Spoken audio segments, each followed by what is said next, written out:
أعوذ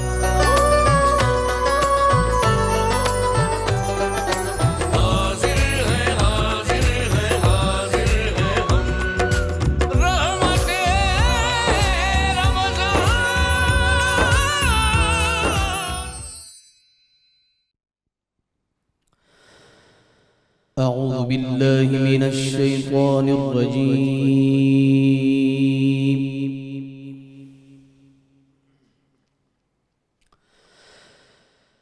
بسم الله الرحمن الرحيم.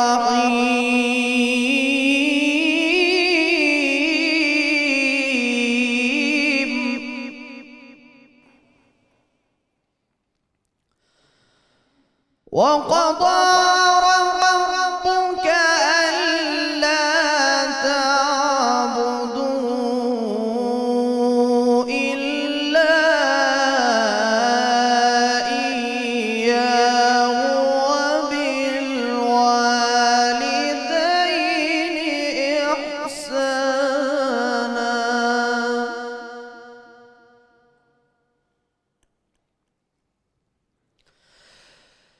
إما يبلغن عندك الكبر أحدهما أو كلاهما فلا تقل لهما أف ولا تنهرهما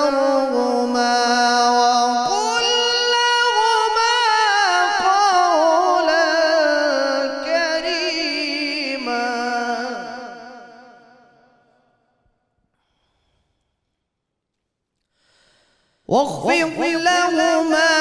جناح الذل من الرحمة وقل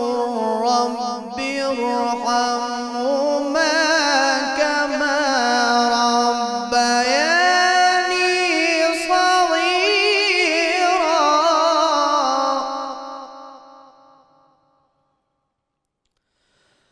ربكم أعلم بما في نفوسكم.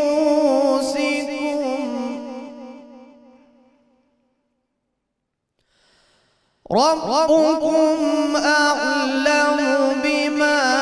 في نفوسكم إن تكونوا صالحين فإنه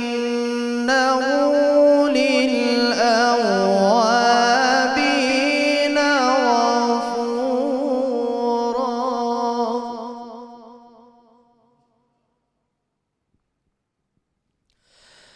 ربكم أعلم بما في نفوسكم إن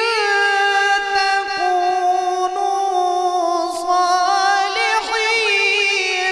فإنه كان للأوابين غفورا.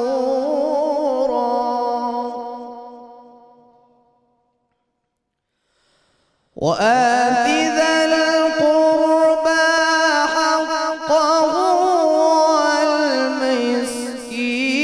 وابن السبيل ولا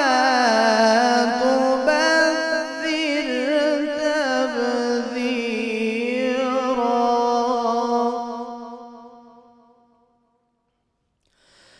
وآت ذا القربى حقه والمسكين وابن السبيل ولا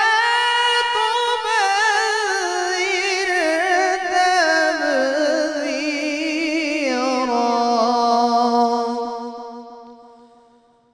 وآت ذا القربى حقه والمسكين وابن السبيل ولا تبذر تبذيرا.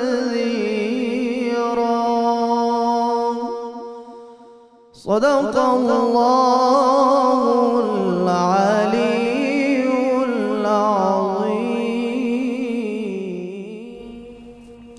ماشاءاللہ جی، ملک ممتاز قاری جناب قاری محمد ذیشان حنیف صاحب تلاوت کلام پاک سے قلوب منور فرما رہے تھے۔ الحمدللہ رب العالمین والصلاة والسلام علی سید الانبیاء والمرسلین، اللہم صلی علی سیدنا و مولانا محمد وعلی آلہ واصحابہ وبارک وسلم وصلی علیہ۔ دنیا کے تمام دیکھنے والوں کو، تمام چاہنے والوں کو، تمام پیار کرنے والوں کو، اور جہاں جہاں تک اس وقت میری آواز کو سنا اور مجھے دیکھا جا رہا ہے، جنید اقبال کی جانب سے انتہائی محبت کے ساتھ السلام علیکم۔ ایک بار پھر ناظرین، آپ کو رحمت رمضان کی خصوصی براہ راست شریعت میں دل کی گہرائیوں سے میں خوش آمدید کہتا ہوں۔ آج کا موضوع ناظرین بہت انٹرسٹنگ ہے، بہت لطیف ہے، بہت پیارا ہے، بلکہ یوں کہیے کہ بہت میٹھا ہے۔ آج ہم سرکار مدینہ صلی اللہ علیہ وآلہ وسلم کے دست مبارک سے فیملی سسٹم کے لگائے ہوئے اس پودے پہ بات کریں گے، جس کی خوشبو آج بھی ناظرین الحمدللہ میرے اس پاکستان کو مہکا رہی ہے، بلکہ جہاں جہاں مسلم فیملیز بستی ہیں ناظرین،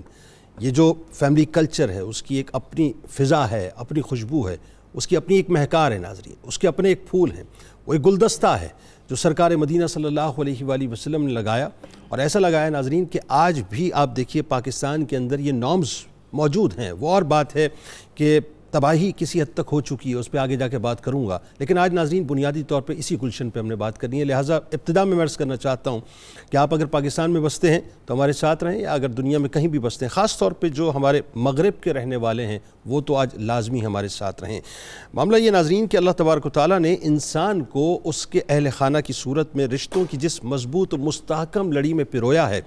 وہ اپنی مثال آپ ہے، یعنی اس کی مثال مثالوں میں نہیں ملتی ناظرین۔ انسان کا قدرت کے اس فیصلے میں اب ذہن میں رہے کوئی دخل نہیں ہے، یعنی وہ کہاں پیدا ہوگا، وہ کب پیدا ہوگا، وہ کس کے یہاں پیدا ہوگا، اس کے والدین کون ہوں گے، کون اس کے بہن بھائی ہوں گے، کون اس کی اولادیں ہوں گی، یعنی یہ انسان کا اختیار ہی نہیں ہے۔ صرف ایک رشتہ ہے ناظرین شوہر اور بیوی کا، جو ایسا رشتہ ہے جو کہ اختیاری رشتہ ہے، یعنی باقی سارے رشتے رب کے کارخانے میں مکمل طور پہ بائی ڈیفالٹ ہیں۔ یہی رشتے ناظرین انسان کو بناتے بھی ہیں، یہی رشتے انسان کو سنوارتے بھی ہیں، انہی رشتوں کی حسین کہکشاں میں انسان ہنستا بھی ہے، انہی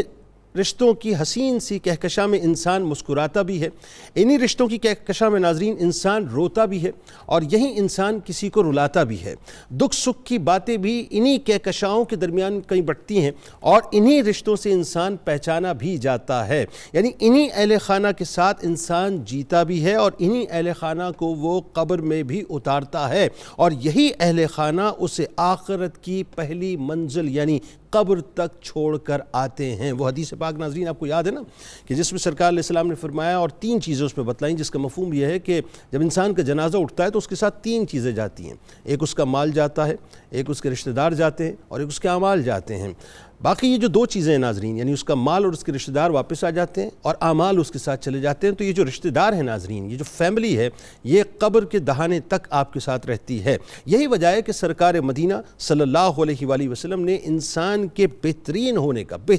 کا جو پیمانہ بتلایا ناظرین، وہ اہل و عیال کے حق میں بہترین ہونا بتلایا، اور اسی لیے ناظرین اللہ تبارک و تعالیٰ نے اہل خانہ کے حقوق و فرائض کی ادائیگی کے سانچے میں انسان کو مکمل طور پر ڈھالا، تاکہ ایک فیملی سسٹم پروموٹ ہو سکے، ایک فیملی کلچر پروموٹ ہو سکے۔ کسی ایک کا حق آپ جانتے ہیں ناظرین دوسرے کا فرض ہوا کرتا ہے، یہ ہمیں دین اسلام بتلاتا ہے، اسی طرح سے دوسرے کا فرض پہلے کا حق ہوا کرتا ہے، یہ دین اسلام کی تعلیمات ہیں۔ یعنی دنیا میں اہل خانہ کی جھرمٹ میں ناظرین اللہ تبارک و تعالیٰ نے ہمیں اس سسٹم کے تحت مربوط کر دیا ہے کہ جہاں پر ہم ایک دوسرے کے فرائض کو بھی ادا کریں اور ایک دوسرے کے حقوق کو بھی نہیں۔ یہاں میں رک کے ایک بات عرض کرنا چاہتا ہوں، خاص طور پہ جو ہمارے ویسٹرن ورلڈ کے رہنے والے لوگ ہیں ناظرین، آپ دیکھیے کہ آج آپ دنیا میں کہیں بھی چلے جائیے،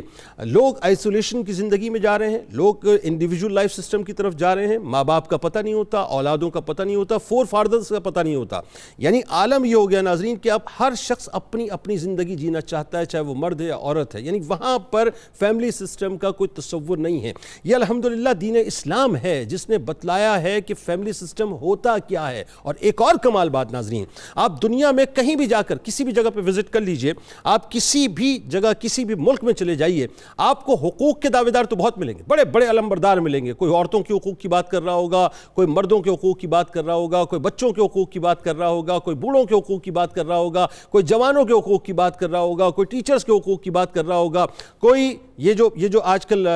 معاذ اللہ مطلب یہ جو LGBTQs ہیں ناظرین، ان کے حقوق کی بات کر رہا ہوگا، تو مختلف لوگوں کے حقوق کی بات کر رہے ہوں گے۔ کوئی ایک تنظیم دنیا میں دعوے سے عرض کر رہا ہوں ناظرین، یہ دعوے سے میں جملہ عرض کر رہا ہوں کہ دنیا میں کوئی ایک تنظیم نہیں ہے جو فرائض کی بات کرتی ہو، کوئی تنظیم آپ نہیں دکھا سکتے، نہ آپ دیکھ سکتے ہیں۔ یہ واحد دین اسلام ہے جس نے ابتدا اس بات سے کی ہے کہ پہلے آپ کو اپنا فرض ادا کرنا ہے اور اس کے بعد آپ کو اپنے حقوق کے لیے ڈیمانڈنگ ہونا ہے تاکہ ایک بہترین فیملی سسٹم کی نٹنگ ہو سکے۔ نبی کریم صلی اللہ علیہ وآلہ وسلم نے ناظرین یہ جو اہل خانہ کی جھرمٹ ہے نا، اس میں ماں کو وہ مقام عطا کیا کہ جو ماں جب کھڑی ہو جاتی ہے ناظرین تو جنت اس کے ساتھ کھڑی ہو جاتی ہے، اور ماں جب بیٹھ جاتی ہے تو جنت اس کے ساتھ بیٹھ جایا کرتی ہے، یعنی اللہ تعالیٰ نے ماں کے قدموں تلے جنت ہمیں عطا کر دی۔ پھر باپ کو وہ رتبہ عطا کیا اسی فیملی سسٹم میں ناظرین کہ باپ کو جنت کا وسطی دروازہ کہہ دیا، چاہو تو اسے بچا لو، چاہو تو خدا نخواستہ اس کو ضائع کر دو۔ پھر نبی کریم صلی اللہ علیہ وآلہ وسلم کی ناظرین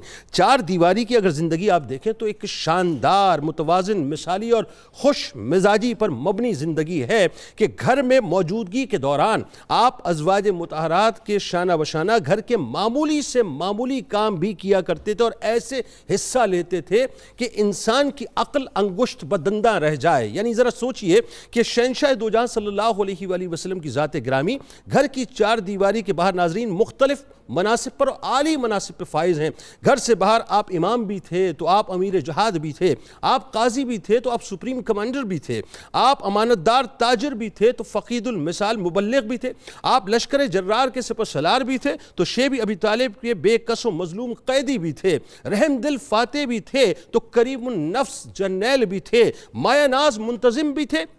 تو کثیر المشاغل حکمران بھی تھے، بے مثال معلم بھی تھے تو عدیم النظیر مقنن بھی تھے، حوصلہ مند عابد بھی تھے تو مشاورت پر یقین رکھنے والے قائد بھی تھے، اولو العزم متوکل بھی تھے تو مظہر اخلاق کے پیشوا بھی تھے کہ دنیا کی سب سے زیادہ معمور الاوقات اور مبارک ہستی ناظرین جن سے بڑھ کر مصروفیت کا تصور کسی کے لیے ممکن نہیں ہے، وہ گھر میں ایک ایک لمحے کو، ذرا میں مردوں سے اس وقت مخاطب ہوں، میرے سرکار کی بات ہو رہی ہے کہ ایک لمحے کو اہل خانہ کے لیے آپ خوشگوار اور یادگار بنا دیا کرتے تھے۔ ازواج مطہرات قطرہ قطرہ آپ کی محبت کو کشید کیا کرتی تھیں۔ نبی کریم صلی اللہ علیہ وآلہ وسلم نے ناظرین ظاہری حیات طیبہ میں ظاہر جو درس ہمیں دیا ہے وہ ایسا ہے کہ بے مثل و بے مثال ہے۔ یعنی آپ نے 11 نکاح فرمائے اور بیک وقت 9 ازواج مطہرات آپ کے ساتھ تھیں۔ آپ صلی اللہ علیہ وآلہ وسلم کا معمول تھا کہ جب مدینے میں ہوتے تو عصر کی نماز کے بعد تمام ازواج کے پاس جایا کرتے تھے اور ہر ایک کی ضرورت کو معلوم کیا کرتے تھے۔ اب میں نے آپ کو بتلا دیا ناظرین کہ اسٹیچر کیا ہے، مقام اور مرتبہ کیا ہے، مصروفیت کا عالم کیا ہے، ذرا سوچئے۔ لیکن آپ سوچئے کہ گراس روٹ لیول پہ جا کر اپنے رشتوں کو ایڈریس کرنا، اپنی بیویوں کے حقوق کا خیال رکھنا، یہ کوئی اگر جاننا اور سمجھنا چاہتا ہے نا صاحب تو اسے جانا پڑے گا دربار مصطفیٰ صلی اللہ علیہ وآلہ وسلم میں کہ عصر کے بعد آپ ایک زوج کے پاس جاتے تھے، آپ جا کے ان سے ان کی ضروریات کو معلوم کیا کرتے تھے، اس کی تکمیل کیا کرتے تھے، اور ازواج مطہرات کے درمیان انصاف کا جو معاملہ تھا ناظرین کیا ہی کہنے، سبحان اللہ، کہ اپنے سارے کام سرکار مدینہ صلی اللہ علیہ وآلہ وسلم اپنے دست مبارک سے بھی ادا کیا کرتے تھے۔ یعنی اسی طرح ناظرین آپ نے عورتوں کو بھی پابند کیا کہ وہ اپنے شوہروں کے حقوق مکمل طور پہ پورے کریں۔ یعنی آپ فرماتے ہیں کہ عورت جو اس حال میں فوت ہو، اب میں خواتین سے اس وقت مخاطب ہوں، مسئلہ کیا ہے صاحب؟ پرابلم کہاں آتی ہے؟ پرابلم وہاں آتی ہے جہاں ون سائیڈڈ بات کرتے ہیں، یعنی اگر کوئی فریق یہ کہے کہ میرے حقوق، تو پھر اسے چاہیے کہ فرائض کی بھی بات کرے۔ لیکن یہ سمجھیے کہ میرے سرکار نے کتنا بیلنس ٹریٹمنٹ دیا کہ جہاں آپ نے یہ بتلایا وہاں آپ نے یہ بھی بتلایا کہ عورتوں کو چاہیے کہ جو عورت اس حال میں فوت ہو کہ اس کا خاوند اس سے راضی ہو تو وہ جنت میں داخل ہوگی، یعنی بشارت دے دی اس کو۔ اسی طرح سے جب ناظرین اولاد کی بات آئے تو نبی کریم صلی اللہ علیہ وآلہ وسلم کا فرمان چمکتا ہوا میں نظر آتا ہے کہ اچھی تعلیم و تربیت سے زیادہ ایک باپ اپنی اولاد کے لیے کوئی عطیہ نہیں دیتا، اپنی اولاد کا اکرام و احترام کرو اور انہیں اچھے آداب سکھاؤ، یہ باپ کا فرض آ گیا۔ اسی طرح سیدہ فاطمہ الزہرا سلام اللہ علیہا کا ناظرین آپ سوچئے دنیا میں کوئی اور مثال ملتی ہے؟ نہیں ملتی صاحب، نہ اس سے پہلے نہ اس کے بعد۔ یعنی آپ کس طرح سے اکرام فرمایا کرتے تھے کہ جب آپ تشریف لاتی تو آپ اٹھ کر شفقت پدری کے تحت ان کا استقبال فرمایا کرتے تھے، آپ ان کی پیشانی پر بوسہ دیا کرتے تھے، آپ ان کے دست مبارک کو چوما کرتے تھے اور پھر اپنی بیٹی کو اپنی جگہ پر اپنی نشست پر بٹھایا کرتے تھے۔ یہ ایک باپ کا کردار بتلایا کہ اہل خانہ کے ساتھ کردار ایک باپ کا کیسا ہونا چاہیے۔ اسی طرح سے ناظرین اولادوں کے ساتھ پھر دیکھیے آپ ان کی اولادوں کی جو اولاد ہے، اب کمال بات دیکھیں،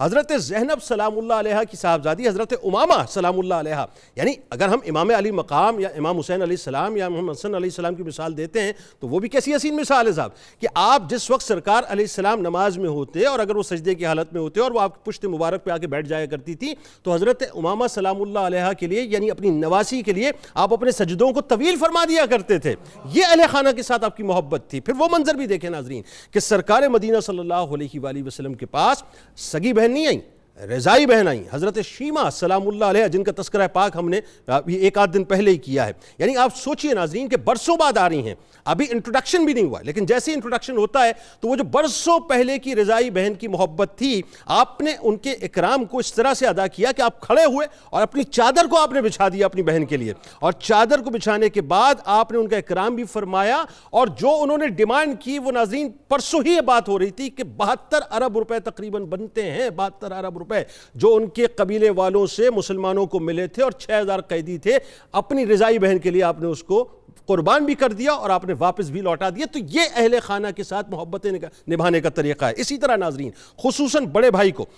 نبی کریم صلی اللہ علیہ وآلہ وسلم نے باپ کی مانند قرار دیا ہے اور باپ کی طرح اس کا اکرام بتلایا ہے۔ اسی طرح سے بڑے بھائی پر چھوٹوں کی تربیت کی ذمہ داری رکھی ہے۔ پھر نبی کریم صلی اللہ علیہ وآلہ وسلم نے بھائیوں کو بہنوں کی عزت کا رکھوالا کیسے بنایا، ذرا سنیں، وہ تمام بھائی سنیں جو سب مجھے سن رہے ہیں کہ سرکار علیہ السلام نے فرمایا کہ جس کی 3 بیٹیاں یا 3 بہنیں ہوں یا 2 بیٹیاں یا 2 بہنیں ہوں اور اس نے ان کے ساتھ حسن سلوک کیا اور ان کے بارے میں اللہ سے ڈرتا رہا تو اسے جنت میں داخل کیا جائے گا۔ اشفاق احمد رحمۃ اللہ علیہ بڑا کمال جملہ فرماتے ہیں، وہ فرماتے ہیں کہ فاتحہ لوگوں کے مرنے پر نہیں بلکہ احساس کے مرنے پر پڑھنی چاہیے، کیونکہ لوگ مر جائیں تو صبر آ جاتا ہے مگر احساس مر جائے تو معاشرہ مر جایا کرتا ہے صاحب۔ یہ اہل خانہ بنیادی طور پہ آپ کے احساسات اور جذبات کے ساتھ جڑے ہوتے ہیں۔ ناظرین کرام آج ہمارے دل، مجھے افسوس کے ساتھ اب یہ بات کہنی پڑ رہی ہے، اتنے سخت ہو گئے ہیں، آج ہم دنیا میں اتنے کھو گئے کہ اہل خانہ کے حقوق اور ان کے تقدس کو ہم بھول گئے، اپنے اوپر جو فرائض ہیں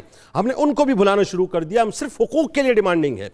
بیوی اپنے حقوق مانگ رہی ہے، شوہر اپنے حقوق مانگ رہا ہے، ساس اپنے حقوق مانگ رہی ہے، بیٹا اپنے حقوق مانگ رہا ہے، بھائی اپنے حقوق مانگ رہا ہے، بیٹی اپنے حقوق مانگ رہی ہے، یعنی وہ جو رکھ رکھاؤ ہے معاشرے کا، وہ تہذیب، وہ تمدن، وہ کلچر، وہ نارمز ختم ہوتی جا رہی ہے۔ ناظرین اہل خانہ انسانی زندگی میں ذہن میں رکھیے گا ایک درخت کی مانند ہیں جن سے جڑے رشتے ناتے ہری بھری شاخوں کی طرح ہوا کرتے ہیں، اگر یہ شاخیں ٹوٹ جائیں یا مرجھا جائیں تو درخت بھی ایک دن سوکھ جاتا ہے۔ ناظرین زندگی کے تناور درخت پر اہل خانہ کی ہری بھری شاخیں درخت کو سدا بہار رکھتی ہیں اور جوان بھی رکھتی ہیں، اور آپ بھی جوان رہتے ہیں ان رشتوں کے ساتھ۔ ذہن میں رکھیے جہاں ہمارے اہل خانوں کو زندگی میں ناظرین مرکزی حیثیت حاصل ہے وہیں اہل خانہ سے جڑے یہ رشتے ریشم کی ڈور کی طرح انتہائی نازک بھی ہوتے ہیں، یعنی ہر رشتہ اعتماد، خلوص، عزت کی ایک محبت بھری نازک ڈور کے ساتھ بندھا ہوتا ہے جسے اپنے حصے کے فرائض کی ادائیگی مضبوط بنایا کرتی ہے۔ چنانچہ فرائض سے غفلت، یہ تناور جتنے بھی درخت ناظرین اور فرائض سے غفلت کا جو تناؤ ہے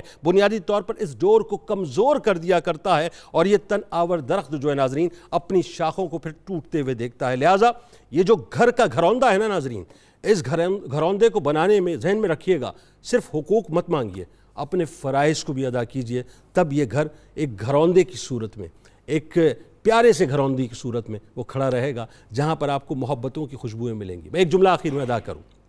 آج آپ ویسٹ میں چلے جائیے، دعوے سے یہ بات کہہ رہا ہوں، کسی گھر کے باہر آپ کو کسی کے دادا پردادا کے نام کی تختی نظر نہیں آئے گی، نہیں آئے گی، بالکل نہیں آئے گی، میں آپ کو دعوے سے کہہ رہا ہوں۔ لیکن میرا پاکستان ہے آج بھی الحمدللہ آپ کو بہت سے علاقوں میں ملے گا کہ ایک ایسی بوسیدہ سی تختی گھر کے باہر ہوگی جس کو اگر آپ غور سے دیکھیں گے اور پوچھنے پہ بھی یہاں تو یہ صاحب نہیں رہتے تو بتائیں گے یہ ہمارے پردادا کا نام ہے، پردادا نے یہ مکان خریدا تھا اور اولادیں آج تک وہاں پہ رہ رہی ہیں، ان کا نام اس طرح سے چسپاں ہے۔ تو یہ جو ناظرین روایت ہے اس روایت کو ہمیں زندہ کرنا ہے۔ آغاز کرتے ہیں، ہمارے ساتھ جو شخصیات موجود ہیں یقیناً کسی تعارف کی محتاج نہیں۔ پہلی شخصیت ممتاز عالم دین ہمارے بزرگ محترم جناب پروفیسر محمد سعید احمد خان صاحب تشریف فرمائے۔ دوسری شخصیت ممتاز عالم دین ہمارے بزرگ ہیں جناب ڈاکٹر شبیر احمد جامی صاحب تشریف فرمائے، اور میرے دائیں جانب میرے بھائی آپ کے ہمارے ہم سب کے بہت پسندیدہ پرنس آف قوالی کہا جائے تو غلط نہ ہوگا، شیر میاداد خان صاحب اپنے ساتھیوں کے ساتھ موجود ہیں۔ تمام احباب کو السلام علیکم اور خوش آمدید۔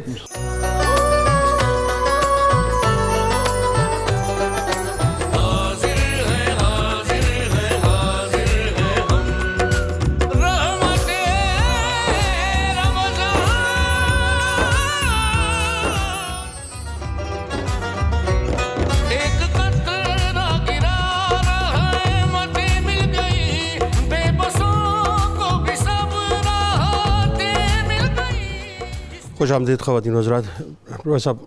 مجھ سے بات نہیں ہو رہی، آپ ذرا آغاز کیجیے اہل خانہ کے حقوق و فرائض کے قرآن کی روشنی میں۔ بسم اللہ الرحمن الرحیم، اللہم صلی علی محمد وعلی آل محمد وبارک وسلم۔ بہت شکریہ محترم جنید اقبال صاحب، اللہ رب العزت آپ کی ان محبتوں میں اور اضافہ فرمائے۔ آج واقعتاً ہم جو خوبصورت انتہائی حسین مرکہ سننے والوں کو دے رہے ہیں، دیکھنے والوں کی خدمت میں پیش کر رہے ہیں، اسے توجہ سے اپنے دل و دماغ میں سمو لینے کی ضرورت ہے۔ ہمیں یہ بات یاد رکھنا چاہیے کہ انسان اللہ جل مجدہ کا وہ شاہکار ہے اس کی تخلیق کا کہ جس کے لیے اس نے فرمایا کہ وَلَقَدْ كَرَّمْنَا بَنِي آدم، ہم نے اولاد آدم کو بڑی ہی کرامت والا، عظمت والا بنایا ہے۔ احسن تقویم کے سانچے میں ڈھلا یہ انسان اس زمین پر نیابت الہی کے اعزاز کے ساتھ اترا ہے۔ کائنات کی ہر شے اس کے لیے ہے، اور یہ صرف اور صرف اپنے اللہ کے لیے ہے، تاکہ جنت کے جن نظاروں کو دیکھ کر زمین پر اترا ہے، اپنے مقصد کو پورا کرنے کے بعد انہی نظاروں کے قابل ہو سکے، وہاں لوٹ سکے۔ اللہ اکبر۔ پروردگار عالمین نے قرآن کریم میں خاندان کے بارے میں ارشاد فرمایا کہ هو الذی خلق من الماء بشرا، اللہ وہ ہے جس نے پانی سے انسان کو تخلیق کیا، فجعلہ نسبا وصہرا، پھر اسے نسب والا اور سسرال والا بنا دیا، خاندان بنا دیا۔ کہیں ارشاد ہوا کہ یا ایھا الناس اتقوا ربکم الذی خلقکم من نفس واحدہ، اے لوگو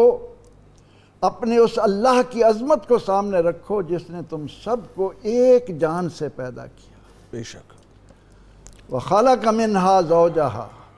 پھر ان سے ان کے جوڑے کو بنایا۔ بے شک۔ وبث منہما رجالا کثیرا ونساء، پھر اس نے بہت سے مرد اور بہت سی عورتیں زمین پر پھیلا دی۔ اللہ اکبر۔ کہیں ارشاد ہوا کہ یا ایھا الناس، اے لوگو انا خلقناکم من ذکر و انثی، ہم نے تمہیں ایک مرد اور ایک عورت، اللہ، وہ جو ہم آپ کی زبانی سن رہے تھے کہ میاں بیوی، خاوند اور بیوی، شوہر اور بیوی، ہم نے ان سے ان کے جوڑے کو بنا کر اس زمین پر بے شمار لوگوں کو بسایا۔ وَجَعَلْنَاكُمْ شُعُوبًا وَقَبَائِلَ، اور تمہیں قوموں اور قبیلوں میں بانٹا تاکہ تمہاری معرفت بھی ہو اور اس زمین کو تم اس قابل بنا سکو کہ تمہیں دیکھ کر یقین آئے کہ واقعی زمین پر اللہ کا نائب آیا ہے۔ اب انسان چونکہ ایک معاشرتی حیوان ہے، سوشل اینیمل ہے، یہ اکیلا اپنی ضرورتوں کی تکمیل نہیں کر سکتا، اس لیے مل جل کر رہنا، معاشرت، اس کی ضرورت ہے۔ بے شک۔ جب وہ اس ضرورت کی تکمیل کے لیے آگے بڑھتا ہے تو خاندان کی پہلی اکائی میاں بیوی کی صورت میں آتی ہے، وہی پھر ماں باپ کا یعنی والدین کا روپ دھارتے ہیں، ان سے آنے والی آگے ان کی اولاد، پھر ان تمام کے یعنی میاں بیوی، والدین، اولاد کے حقوق کا تعین اسلام نے اتنے خوبصورت انداز میں کیا ہے کہ اگر ہم قرآن حکیم کے اس حکم کو سامنے رکھیں کہ آتے کل ذی حق حقہ، ہر حقدار کو اس کا حق دو۔ اب جو ایک کا حق ہے دوسرے کا فرض ہے، جو دوسرے کا فرض ہے وہ پہلے کا حق ہے۔ سبحان اللہ، سبحان اللہ۔ اگر ہر حقدار کو اس کا حق دیا جائے تو کائنات کے اندر یہ جو کھڑاک پیدا ہو رہا ہے، جو مصائب اور آلام ہم اپنے ہاتھوں سے پیدا کر رہے ہیں، ان کو مکمل طور پر ختم کیا جا سکتا ہے جب ہر حقدار کو اس کا حق ملے۔ اسی لیے کہیں فرمایا گیا کہ وَبِالْوَالِدَيْنِ إِحْسَانًا وَذِي الْقُرْبَى، اللہ، ماں باپ کے ساتھ حسن سلوک، اور اس حسن سلوک کو قرآن کریم نے اتنی ڈیٹیل میں اتنی تشریح کے ساتھ بیان کیا کہ فرمایا کہ جب ان میں سے دونوں یا کوئی ایک بڑھاپے کو پہنچ جائیں فَلَا تَقُلْ لَهُمَا اُف، اللہ، اف تک نہ کرو، ان کے سامنے اف تک نہ کرو، وَلَا تَنْهَرْهُمَا، اور نہ ہی تمہاری زبان سے کوئی ایسا سخت جملہ نکلے جو ان کے لیے ایذا کا باعث بنے۔ وَقُلْ لَهُمَا قَوْلًا كَرِيمًا، اب ماں باپ کے ساتھ حسن سلوک کا حکم بار بار آیا، کئی جہتوں سے آیا۔ اگر اولاد اپنے ماں باپ کے ساتھ حسن سلوک کے ان تقاضوں کو پورا کرے تو ہمیں اولڈ ہوم نہ بنانے پڑیں۔ بہت صحیح، بہت صحیح بات۔ معاشرے میں اس بات کی ضرورت ہی محسوس نہ ہو کہ ان بوڑھوں کے لیے، ان زیادہ عمر کے لوگوں کے لیے کوئی الگ جگہ چاہیے۔ بالکل صحیح، ان کو تو آنکھوں میں بسانا ہے، ہائے ہائے، ان کو تو پلکوں پہ بٹھانا ہے۔ ان کے لیے تو کہا گیا کہ تو اور تیرا مال تیرے ماں باپ کا ہے۔ ہائے ہائے، بالکل ایسا ہے، بالکل ایسا ہے۔ اس کے بعد آتے ہیں میاں بیوی۔ ہاں، اس سے پہلے مجھے وہ یاد آ گئی آپ کی بات سے، وہ حضرت بریدہ رضی اللہ تعالیٰ عنہ بیان کرتے ہیں، ایک شخص سرکار دو عالم صلی اللہ علیہ وآلہ وسلم کی خدمت میں حاضر ہوا، عرض کیا رسول اللہ صلی اللہ علیہ وآلہ وسلم، سخت گرمی میں اپنی ماں کو اپنی گردن پر سوار کر کر تقریباً 2 فرسخ یعنی 9 کلومیٹر وہ بنتا ہے سفر کیا۔ اتنی سخت گرمی تھی کہ کچا گوشت اگر اس کا ٹکڑا زمین پر ڈال دیا جاتا تو وہ بھی پک جاتا۔ تو عرض کیا یا رسول اللہ صلی اللہ علیہ وآلہ وسلم، کیا میں نے ماں کا شکر ادا کر دیا؟ میرے سرکار علیہ السلام نے فرمایا کہ تو ماں کا، تو نے یہ جو ماں ہے تمہاری، جو تو نے ایک مرتبہ، اس نے ایک مرتبہ جو کشادہ روئی سے تیری طرف دیکھا تھا اس کا بھی بدلہ تو نے نہیں، مسکرا کر جو تیری ماں تیری طرف دیکھے رہی تھی اس کا بھی حق ادا نہیں ہوا۔ تو سمجھتا ہے کہ میں نے اتنا عرصہ اٹھا کر، ایک عالم دین اپنی والدہ کو 7 حج کمر پر اٹھا کر کرتا ہے، اپنی پیٹھ پر بٹھا کر کرواتا ہے، پھر خیال کرتا ہے کہ میں نے شاید اپنی ماں کا حق ادا کر دیا۔ آواز آتی ہے کہ نہیں، ابھی تو نے ماں کی اس ایک رات کا حق ادا نہیں کیا جب سخت سردی کے عالم میں تو اپنے بستر کو نرم گندا کرتا تھا، تیری ماں اس پر لیٹ کر تجھے سردی سے بچانے کے لیے اپنی چھاتی پر لٹاتی تھی۔ اب اس امر کو اگر قرآن کے آئینے میں آپ دیکھیں تو قرآن کریم نے ہمیں یہ بات بتائی ہے کہ تیری ماں نے تکلیف سے تجھے اٹھائے رکھا، بالکل ٹھیک، تیری ماں نے تجھے تکلیف سے جنا، تیری ماں نے تکلیف سے تجھے دودھ پلایا۔ اب دودھ پلانا اپنا خون پلانے کے مترادف ہے۔ اس لیے قرآن کریم نے اولاد کو جو دعا تعلیم دی وہ یہ نہیں کہ رب ارحمہما، اے میرے پروردگار میرے ماں باپ پر رحم کر کے انہوں نے میرے لیے کما ربیانی صغیرہ، اے اللہ میرے ماں باپ پر رحم فرما کہ انہوں نے میرے لیے اتنا بینک بیلنس چھوڑا۔ اے اللہ میرے ماں باپ پر رحم فرما کہ انہوں نے مجھے اتنی تعلیم دلوائی۔ فرمایا کہ یوں کہو رب ارحمہما کما ربیانی صغیرہ، اے اللہ میرے ماں باپ پر رحم فرما جس طرح انہوں نے مجھے چھوٹی عمر میں پالا ہے۔ اللہ اللہ۔ تو قرآن کریم نے اس معاشرتی زندگی کو خوبصورت بنانے بہن کے بھائیوں لیے کے حوالے سے آپ حقوق- بتا رہے تھے کچھ، وہ مکمل کیجئے تاکہ پھر یہ میں آگے۔ حقوق و فرائض کے ضمن میں ماں باپ کے بعد میاں بیوی آتے ہیں۔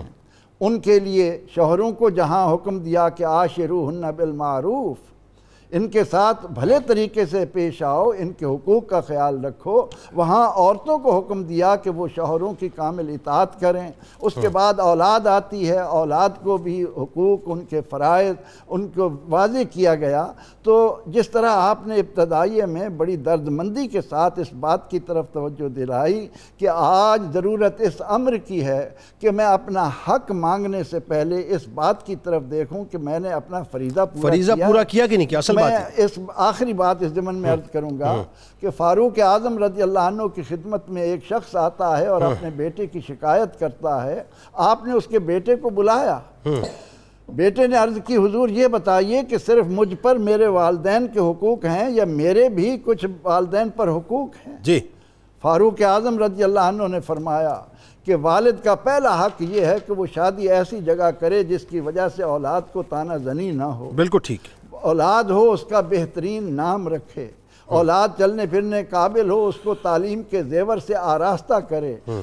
اولاد جوان ہو جائے ان کی شادی کا بندوبست کرے۔ وہ کہنے لگا میرے باپ سے پوچھئے ان میں سے کوئی ایک حق بھی اس نے پورا کیا ہے؟ اللہ فاروق اعظم رضی اللہ عنہ نے یہ کہہ کر اس والد کو بھیج دیا کہ جاؤ پہلے تم اپنے بیٹے کے حق پورے کرو، پھر اپنے حقوق اپنے حقوق یعنی اپنا پہلے فرض پورا کرو، پھر اپنے بچے سے حقوق مانگو۔ اس پہ آگے جا کے بات کرتے ہیں، ظاہر ہے بڑا اہم مسئلہ ہے۔ اب ڈاکٹر صاحب اہل خانہ کے حقوق و فرائض ظاہر ہے قرآن پاک کی روشنی میں آپ نے بیان کی، پروفیسر صاحب نے کچھ احادیث کی روشنی میں بھی بتائیے۔ بسم اللہ الرحمن الرحیم۔ چند بنیادی باتیں میں گوش گزار کر کے، اللہ تعالیٰ نے یہ جو نظام قدرت کو سجایا ہے اور جس حقوق العباد اور حقوق اللہ کے توازن کو پیش نظر رکھا ہے، ٹھیک، اور حقوق العباد کے باب میں خاندان کے حقوق و فرائض کو نمایاں کیا ہے، یہ اس کا ایک الگ امتیاز ہے۔ واہ، چیزوں کو اس بیلنس اور توازن کے ساتھ چلانا، چونکہ اللہ تعالیٰ کا نظام قدرت چلتا ہے فطرت کے اصولوں کے مطابق۔ واہ، چونکہ بچے کے خون میں یا بچے کی نس نس میں جن کے ساتھ روابط فطری بنتے ہیں، نیچر کے اعتبار سے بنتے ہیں، تو وہاں تعلقات کو صرف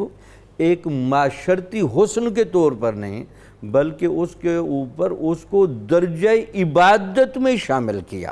اللہ، کہا جا سکتا تھا کہ یہ والدین کے ساتھ اچھا سلوک کرنا ٹھیک، یہ ایک معاشرتی معاملہ ہے، ٹھیک، یہ ایک اچھی بات ہے۔ اللہ تعالیٰ نے اس بات کو اٹھا کر اپنی عبادت کے متوازی لا کر کھڑا کیا۔ اللہ، یعنی قرآن و حدیث کا اگر آپ مطالعہ فرمائے تو آپ حیران ہوں گے،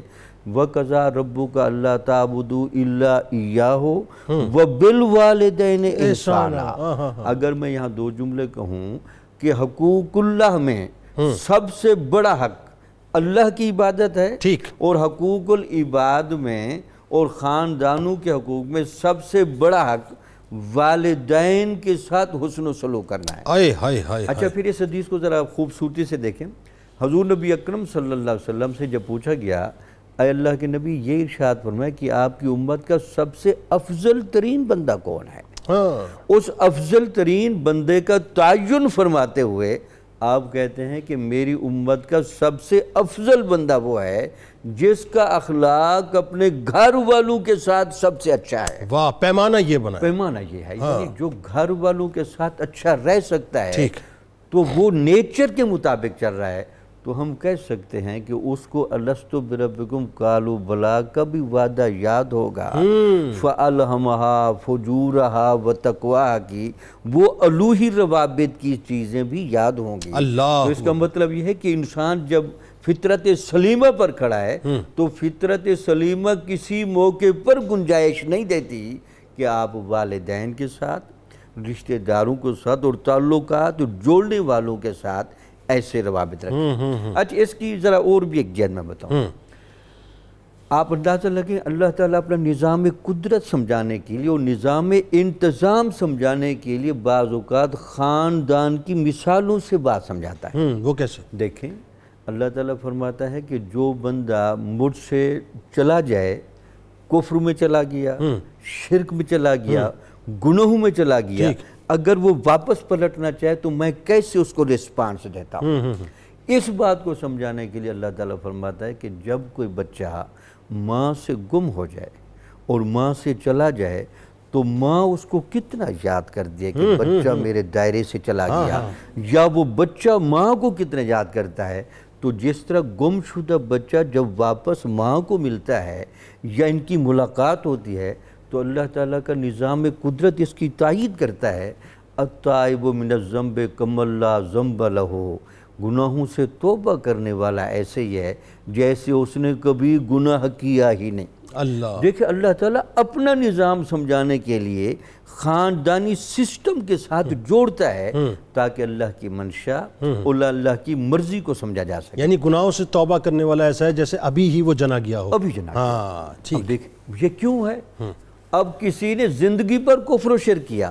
وہ ایک دفعہ خلوص کے ساتھ لا الہ الا اللہ محمد رسول اللہ پڑھ لے، اللہ تعالیٰ اس کے تمام کفر و شرک کو معاف کر دیتا ہے۔ اس کی بنیادی وجہ یہ ہے کہ وہ صدیوں سے کہنا چاہیے کئی برسوں سے بچھڑا ہوا بچہ اگر ماں کو مل جائے تو ماں کس طرح اس کو گود میں لیتی ہے، کس طرح اس کو چومتی ہے، کس طرح پیار کرتی ہے، یہ وہی نظام۔ اچھا دیکھیں نا آپ ایک وہ بھی بتائیے نا آپ ذرا سا کہ جو ایک صحابی نے عرض کیا رسول اللہ صلی اللہ علیہ وسلم مجھ پر سب سے پہلا کس کا ہے؟ ٹھیک ہے، ماں کا۔ ہاں پھر پوچھا کس کا ہے؟ کس کا؟ فرمایا ماں کا۔ پھر پوچھا کس کا ہے؟ فرمایا ماں کا۔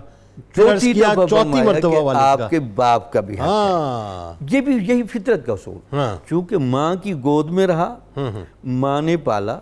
ماں نے تکلیفیں سہی، بالکل ٹھیک، ماں نے انگلی پکڑ کے چلایا، بالکل ٹھیک، تو اللہ تعالیٰ نے ماں کی وہ جو محنت بنتی ہے تو اس محنت کے اعتبار سے اس کے آداب بھی زیادہ رکھے۔ لیکن اس میں ایک بات اور بھی جان رکھیں، اور ساتھ والد کے حق میں بھی یہ فرمایا کہ اگر آپ کا والد آپ سے ناراض ہو گیا، آپ کے والد کی ناراضگی میں اللہ کی ناراضگی ہے۔ اگر آپ کا والد خوش ہوا تو آپ کے والد کی خوشی میں اللہ کی خوشی ہے۔ اب وہ جو ماہ رمضان کے پھر سرکار علیہ السلام نے والد کو جنت کا وسطی دروازہ فرمایا، چاہو تو اسے توڑ دو، چاہو تو محفوظ کر لو۔ بلکہ اس میں وہ حدیث جو بہت خوبصورت طریقے سے پہلے بھی ہم یہاں سنتے رہے، حضور نبی اکرم صلی اللہ علیہ وسلم مسجد نبوی میں تشریف لائے تو آپ ممبر پر چڑھ رہے ہیں اور ساتھ آمین آمین آمین کہہ رہے ہیں۔ ان میں ایک سوال یہ تھا کہ جس کو والدین ملے اور اس نے والدین کی خدمت کر کے اپنے آپ کو جنتی نہ بنا سکا تو اس نے اپنے اوپر بہت ظلم کیا، ہلاکت ہو گئی، وہ ہلاکت میں ہو، وہ نامراد ہو۔ یہ دعا کر رہے ہیں جبرائیل علیہ السلام، سید الملائکہ، اور اس پر آمین کہہ رہے ہیں سید الانبیاء۔ اس اہتمام کے ساتھ مسجد نبوی میں یہ واقعہ پیش آنا، یہ اس والدین کی خدمت کی اہمیت کو کوئی کم اجاگر تو نہیں کر رہا۔ بلکہ آپ دیکھیں نا کہ دنیا کے سارے گناہ اپنی طرف، لیکن جو والدین کا دل دکھانے والے ہیں ان کو دنیا ہی میں اس کی سزا مل جائے گا، اس کی سزا مل جائے گا۔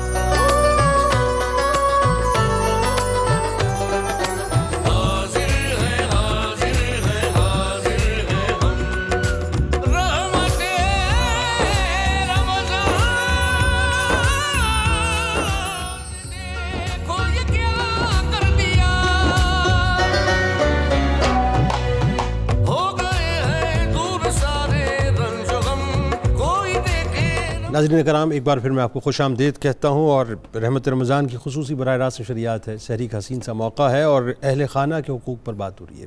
ظاہر ماں باپ پہ بات ہوگی، بہن بھائیوں پہ بات ہوگی، بیوی بچوں پر بات ہوگی، آج سارے ہی رشتوں پہ انشاءاللہ بات ہوں گی، اور کوشش کیجئے جب سارے رشتوں پہ بات ہوگی تو سارے رشتے جو گھر میں اس وقت تشریف فرمائیں وہ اسکرین کے سامنے رہیں تاکہ ہمیں باریکیاں ذرا پتہ چلیں صاحب، ان ڈیپتھ جا کے ہم سمجھیں کہ جن حقوق کی ہم بات کرتے ہیں اس سے پہلے فرائض ہمیں کیسے ادا کرنے ہیں۔ ذرا یہ بتائیے پروفیسر صاحب کہ سرکار مدینہ صلی اللہ علیہ وآلہ وسلم کا اپنی ازواج مطہرات کے ساتھ جو اس نے سلوک تھا، میرا خیال ہے اس سے بہتر، اس سے عظیم تر مثال ہو نہیں سکتی، اور جس طرح ازواج مطہرات سرکار مدینہ صلی اللہ علیہ وآلہ وسلم کے حقوق میں یعنی کسی طور سے کوتاہی کا تصور تو کرتی ہی نہیں تھیں، لیکن کمال یہ ہے کہ جس طرح وہ خدمت کرتی تھیں وہ بدرجہ اولیٰ میرا خیال ہے آج کی خواتین کو سمجھنے کی ضرورت ہے۔ حضور نبی اکرم رحمت عالم صلی اللہ تعالیٰ علیہ وسلم تو اس مرتبہ و مقام پر ہیں کہ آپ سے بڑھ کر ازواج مطہرات اپنی بیویوں کے ساتھ حسن سلوک کرنے والا تاریخ انسانی میں اور کوئی نہیں ہو ہی نہیں سکتا، صحیح۔ اور پھر یہ کہ ازواج مطہرات نے جس انداز سے رسول اکرم رحمت عالم صلی اللہ علیہ وسلم کی اطاعت گزاری کی، اس کو بھی اپنی مثال آپ اس کا اندازہ ہم قرآن پاک کی اس آیہ کریمہ سے لگائیں کہ جب اللہ رب العزت نے ارشاد فرمایا کہ اے نبی صلی اللہ علیہ وسلم قل لازواجک ان کنتن تردن الحیات الدنیا وزینتہا فتعالین امتعکن واسرحکن سراحا جمیلا۔ اے نبی علیہ السلام اپنی بیویوں سے فرمائیں کہ اگر تمہیں دنیا چاہیے، دنیا کی زینت کے سامان چاہیے، آؤ جو مانگتی ہو میں تمہیں دیتا ہوں، میں تمہیں اچھے انداز میں رخصت کرتا ہوں، لیکن ان کنتن تردن اللہ ورسولہ والدار الآخرہ، اگر تمہیں اللہ اور اس کا رسول اور آخرت کی کامیابی درکار ہے تو پھر یاد رکھو کہ تم میں سے محسنات جو ہیں ان کے لیے اللہ نے شاندار اجر تیار کر رکھا ہے۔ اب یہ آیہ کریمہ نازل ہونے کے بعد ایک ایک زوجہ مطہرہ، یا رسول اللہ مجھے دنیا نہیں چاہیے، مجھے آپ کی رضا چاہیے، مجھے آخرت چاہیے، آخرت کی کامیابی چاہتی ہوں۔ اور اس انداز سے کہ جب رسول اکرم رحمت عالم صلی اللہ علیہ وسلم اپنی ایک زوجہ مطہرہ سے یہ فرمائیں کہ اپنے ماں باپ سے بھی مشورہ کر لو، تو وہ کہتی ہیں یا رسول اللہ آپ کے ہوتے ہوئے کہیں جائیں۔ پھر آپ نے فرمایا کہ خیارکم لأہلہ وَأَنَا خیارکم لأہلی، تم میں سب سے بہتر انسان وہ ہے جو اپنی بیویوں کے ساتھ اچھا سلوک کرنے والا ہے۔ بہترین ہونے کا پیمانہ یہ بنا، پیمانہ یہ بتایا اور فرمایا کہ میں تم میں سب سے بہتر اپنے اہل ویال کے ساتھ سلوک کرنے والا ہوں۔ تو نبی اکرم رحمت عالم صلی اللہ تعالی علیہ وسلم تو ان مرکہ انصاف تھے۔ اچھا ایک بات ذرا پروفیسر صاحب بتائیے، آپ کی خاص بات یہ آپ نے بتانی ہے کہ دیکھیں 11 ازواج مطہرات میں سے 9 ازواج مطہرات اس وقت ظاہری طور پہ ظاہر حیات ہیں موجود ہیں۔ اچھا آپ دیکھیے کہ حجرہ ظاہر ازواج مطہرات کا معاملہ یہ ہے کہ 11 مٹی کے حجرے بنے ہوئے، کھجور کی چھالیں ہیں، اور جو اس کی ہائٹ ہے وہ بھی تقریباً کچھ 6 فیٹ کے قریب آتی ہے، اور 10 فٹ مطلب تو یہ تقریباً کوئی ایک اندازاً اس طرح سے اس کی ہائٹ آتی ہے۔ یعنی آپ سوچئے وہ ان سے شاندار ظاہر حجرے کائنات میں ہو نہیں سکتے، لیکن اس کے باوجود جس طرح ازواج مطہرات نے سرکار علیہ السلام کی اطاعت کی، خدمت کی، اور کوئی سوال تک نہ کیا۔ یہاں پہ آپ بتائیے کہ ساتھ ساتھ سرکار علیہ السلام نے جیسے 9 ازواج مطہرات موجود ہیں تو اپنے کام خود کیا کرتے تھے، وہ جو کاموں کی تفصیل آتی ہے وہ بھی بتائیں کہ آج ذرا مردوں کو پتہ چلے صاحب کہ ہمیں بھی ذرا آگے بڑھ کے خواتین کا ساتھ دینا چاہیے۔ نبی اکرم رحمت عالم صلی اللہ علیہ وسلم تو اسوہ کاملہ ہیں۔ آپ صلی اللہ علیہ وسلم نے اپنی ازواج مطہرات کو رہنے کے لیے جو حجرات دیے، جن کی چھتیں کھجور کے ٹہنیوں کی بنی ہوئی، نیچے کھڑے ہوں تو ہاتھ چھت کو لگے۔ عمر بن عبدالعزیز رحمۃ اللہ علیہ کے دور میں جب ان حجرات کو مسمار کیا جانے لگا مسجد نبوی کا حصہ بنانے کے لیے، تو عالم اسلام میں لوگوں کی چیخیں نکلی کہ شہنشاہوں کے شہنشاہ کے محلات قائم رکھے جائیں تاکہ قیامت تک آنے والے شہنشاہ دیکھیں کہ وہ جو شہنشاہوں کا شہنشاہ ہے اس نے ان کا رہن سہن کیا رہن سہن تھا۔ اب نبی اکرم رحمت عالم صلی اللہ علیہ وسلم ازواج مطہرات کو خوش رکھنے کا ہر طریقہ اختیار فرماتے تھے، ہر اس انداز کو اپناتے تھے کہ جن سے ان کی ضرورتوں کی تکمیل ہو، وہ یہ محسوس کریں کہ ہمارا اپنے شوہر کے ساتھ قریبی تعلق ہے، وہ ہمارا ہر طرح سے خیال رکھ رہے ہیں۔ آپ صلی اللہ علیہ وسلم اپنا کپڑا خود سینے بیٹھ جاتے ہیں، اپنے گھر کو صاف کرنے میں بھی مدد دے دیتے تھے، اپنے جوتا مبارک کو بھی وہ کہیں سے اور اپنی نالین پاک کو خود نالین پاک کو بھی بنا لیتے، اپنے جانوروں کو خود چارہ دے دیا کرتے تھے، بکریوں کی حفاظت خود فرما لیتے،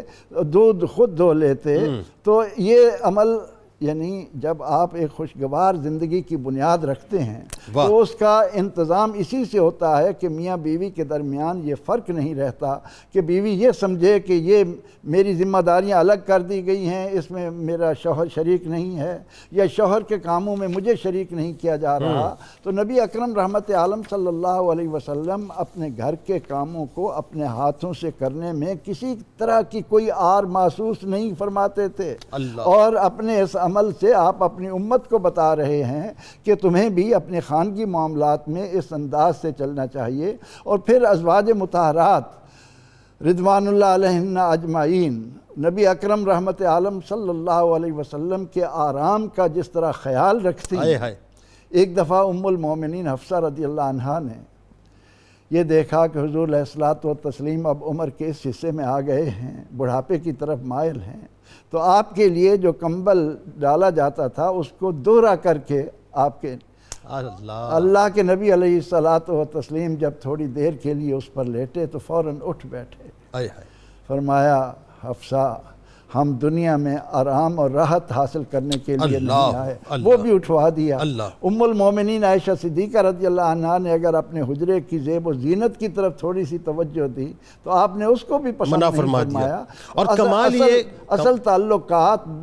زندگی کو جو خوبصورت بناتے ہیں وہ روزمرہ کے وہ معمولات ہیں جن میں یہ احساس نہ ہو، شوہر یہ سمجھے کہ میری بیوی فرما برداری کی راہوں سے ہٹ رہی ہے، یا شوہر یہ سمجھے کہ یہ بیوی یہ سمجھے کہ میرے شوہر مجھ سے بے اعتنائی کا برتاؤ کر رہے ہیں۔ تو نبی اکرم رحمت عالم صلی اللہ علیہ وسلم نے حیات طیبہ کا ایک ایک لمحہ اپنے ازواج مطہرات کی ضرورتوں کا پورا خیال رکھ کر، اور کمال یہ ہے کہ ازواج مطہرات نے کہیں آپ سے سوال نہیں کیا، اطاعت گزاری کا یہ عالم کہ ہر جگہ جہاں سرکار نے جو فرمایا سر تسلیم خم کیا۔ جنید اقبال صاحب وہاں تو یہ تھا کہ جیسے آپ نے بتایا کہ عصر کے بعد آپ صلی اللہ علیہ وسلم دیکھیں نا کیسی بات ہے، ایک ایک کے ہاں تشریف لا رہے ہیں، تو وہاں پر بھی ایک ایک کی تمنا یہ ہے کہ تھوڑا وقت مل رہا ہے، کوئی ایسا بہانہ کر لوں کہ کچھ وقت زیادہ آپ کو دیکھ لوں، آپ کے چہرہ انور کو زیادہ محسوس کر لوں۔ اور کمال یہ کہ آپ دیکھیں سرکار علیہ السلام نے اپنی حیات طیبہ کے حسین لمحات کو جو انصاف کے ساتھ مطلب عطا کیا ازواج مطہرات کو،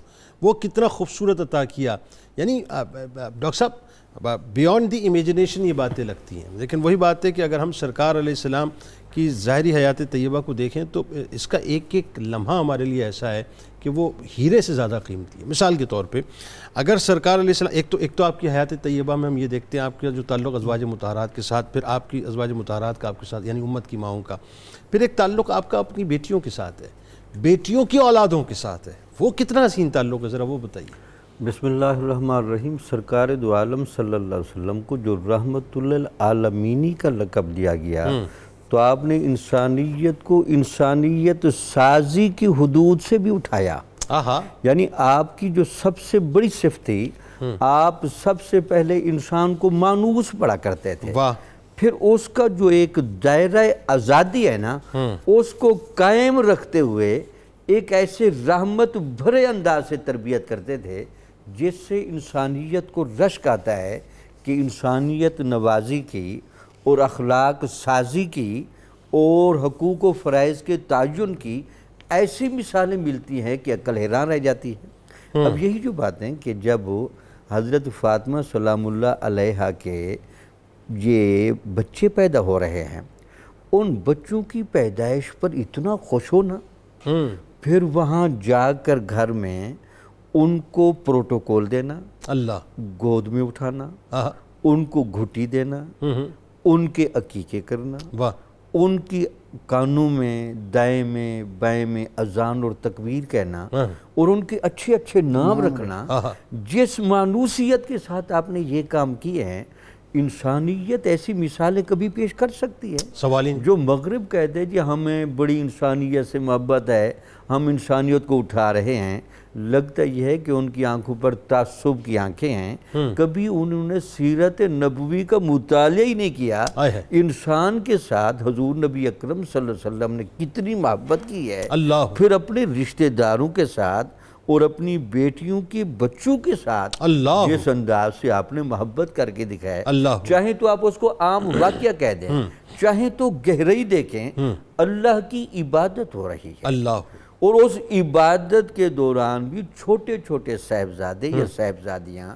جو بھی آپ کی کمر پر آ جائے تو آپ کو یہ تو منظور ہے کہ سجدہ لمبا کر دیا جائے، لیکن یہ منظور نہیں کہ اگر میں اٹھا تو ان کو کوئی چوٹ نہ لگ جائے، گر نہ جائیں، تکلیف نہ ہو۔ یار اپنی اولاد کی اولاد کے ساتھ اتنی محبت کرنا، اور یہ سرکار نے اور سکھایا، یہ سرکار دو عالم صلی اللہ علیہ وسلم نے یعنی سکھایا۔ نانا کا نواسوں کے ساتھ، نانا کا نواسیوں کے ساتھ کیا تعلق ہوتا ہے، یہ سرکار نے بتایا۔ سرکار نے سکھایا۔ اچھا آپ ایک بات دیکھیے خاص طور پہ، ظاہر ہے حضرت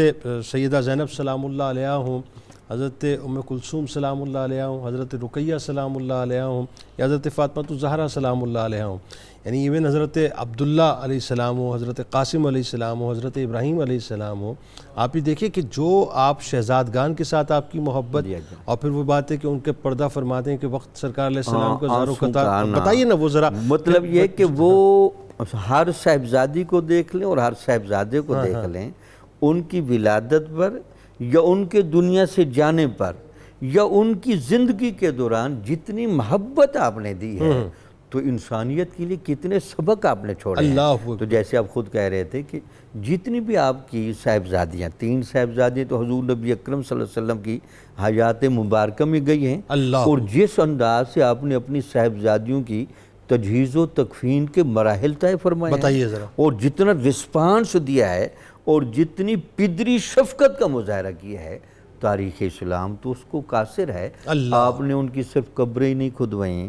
وہاں خود اندر جا کے سوئے، اپنی چادریں پہنائیں، پروٹوکول کے ساتھ ان کو دفنایا، اللہ، اور پوری دنیا کو یہ میسج دیا کہ یہ میری صاحبزادیاں تھیں اللہ، اور مجھے ان کے ساتھ کتنا پیار ہے۔ ان کی قبروں پر باقاعدہ جاتے تھے، اللہ، اور جاتے ہوئے جب آپ کے ہاتھ بلند ہوتے تھے تو آپ کی آنکھوں سے باقاعدہ آنسو چھلکتے اللہ، تھے۔ یعنی وہ جو ایک پدری محبت ہے اپنی اولاد کے ساتھ، اس کا ایک بہت بڑا منہ بولتا ثبوت ہے کہ محبت ہونی چاہیے تو ایسی ہونی چاہیے، ورنہ عام طور پر باپ نے اپنے گرد انا کا یا اپنے گرد وقار کا یا اپنے گرد انتظامی صلاحیتوں کا ایسا حالہ بنا رکھا ہے کہ یہ چیزیں شاید اس کو محسوس ہوتی ہیں کہ عزت کے خلاف ہیں۔ ایسا نہیں ہونا چاہیے۔ یعنی آپ دیکھیے اس معاشرے میں جو خاص بات جو آپ کر رہے ہیں، ظاہر ہے وہ معاشرہ ابھی جو ہے وہ ذہنی طور پہ اس کی سطح بلند ہو رہی تھی نا، آہستہ آہستہ۔ بالکل۔ وہ مجھے یاد آ گئی آپ کی بات سے کہ غزوہ بدر سے جب لوٹتے ہوئے، جب حضرت رقیہ سلام اللہ علیہ جو ہیں ایگزیکٹلی اسی دن جب زید بن حارث رضی اللہ تعالیٰ عنہ جو ہے خبر لے کے آئے تھے، تو آپ دیکھیے کہ وہ دفنا چکے تھے ظاہر ہے حضرت عثمان بن عفان رضی اللہ تعالیٰ عنہ، سرکار علیہ السلام سیدہ کائنات کے ساتھ ان کی قبر اطہر پہ گئے، اور زاروں قطار رونے کے جو مناظر ہیں۔ پھر حضرت ام کلثوم سلام اللہ علیہ کو جیسے آپ نے مطلب قبر میں اترے، آپ اپنی دعائیں کی، پھر اتارا، دونوں یعنی مطلب یہ کہ وہاں جس انداز سے آپ وہاں بیٹھے اور اپنی بیٹی کو ایک رسپانس دیا اور ہجر و فراق کی کیفیتیں محسوس کرائیں، یہاں میرا خیال ہے کہ زار و قطار کے لفظ کی بجائے وہاں آپ نے جس طرح کا ایک حسرت بھرا تاثر دیا کہ میری بیٹی تھی، دیکھیں اللہ کے ہاں چلی گئی، اور یہ ایک امانت تھی، ہم نے اس امانت کی حفاظت کیسے کی ہے کہ شروع سے لے کر آخر تک اس کا سارا۔ پھر اس میں اس گہرائی کو چیک کریں کہ جب حضرت ابو العاص نہیں بنے تھے، اس سے پہلے جب ان کے فدیے کے طور پر حضرت خدیجۃ الکبریٰ کا ہار آیا، اب اس ہار کو دے کر اپنی زوجہ محترمہ کو یاد آ گئی، وہ موتی تیر گئے، وہ چشمان مبارک سے وہ نورانی موتی بھی گر پڑے۔ پھر اس کے بعد وہ اپنے اس کہنا چاہیے کہ بیٹی کے گھر والے کے لیے وہ سارا عزت افزائی کا ماحول بنانا، یہ دیکھیں وہ کتنی محبت بھرا سامان ہے۔ اچھا اس سے بھی زیادہ ہیں، باقاعدہ امام حسن اور امام حسین کو آپ کھلاتے بھی تھے، یعنی وہ دوڑ رہے ہیں،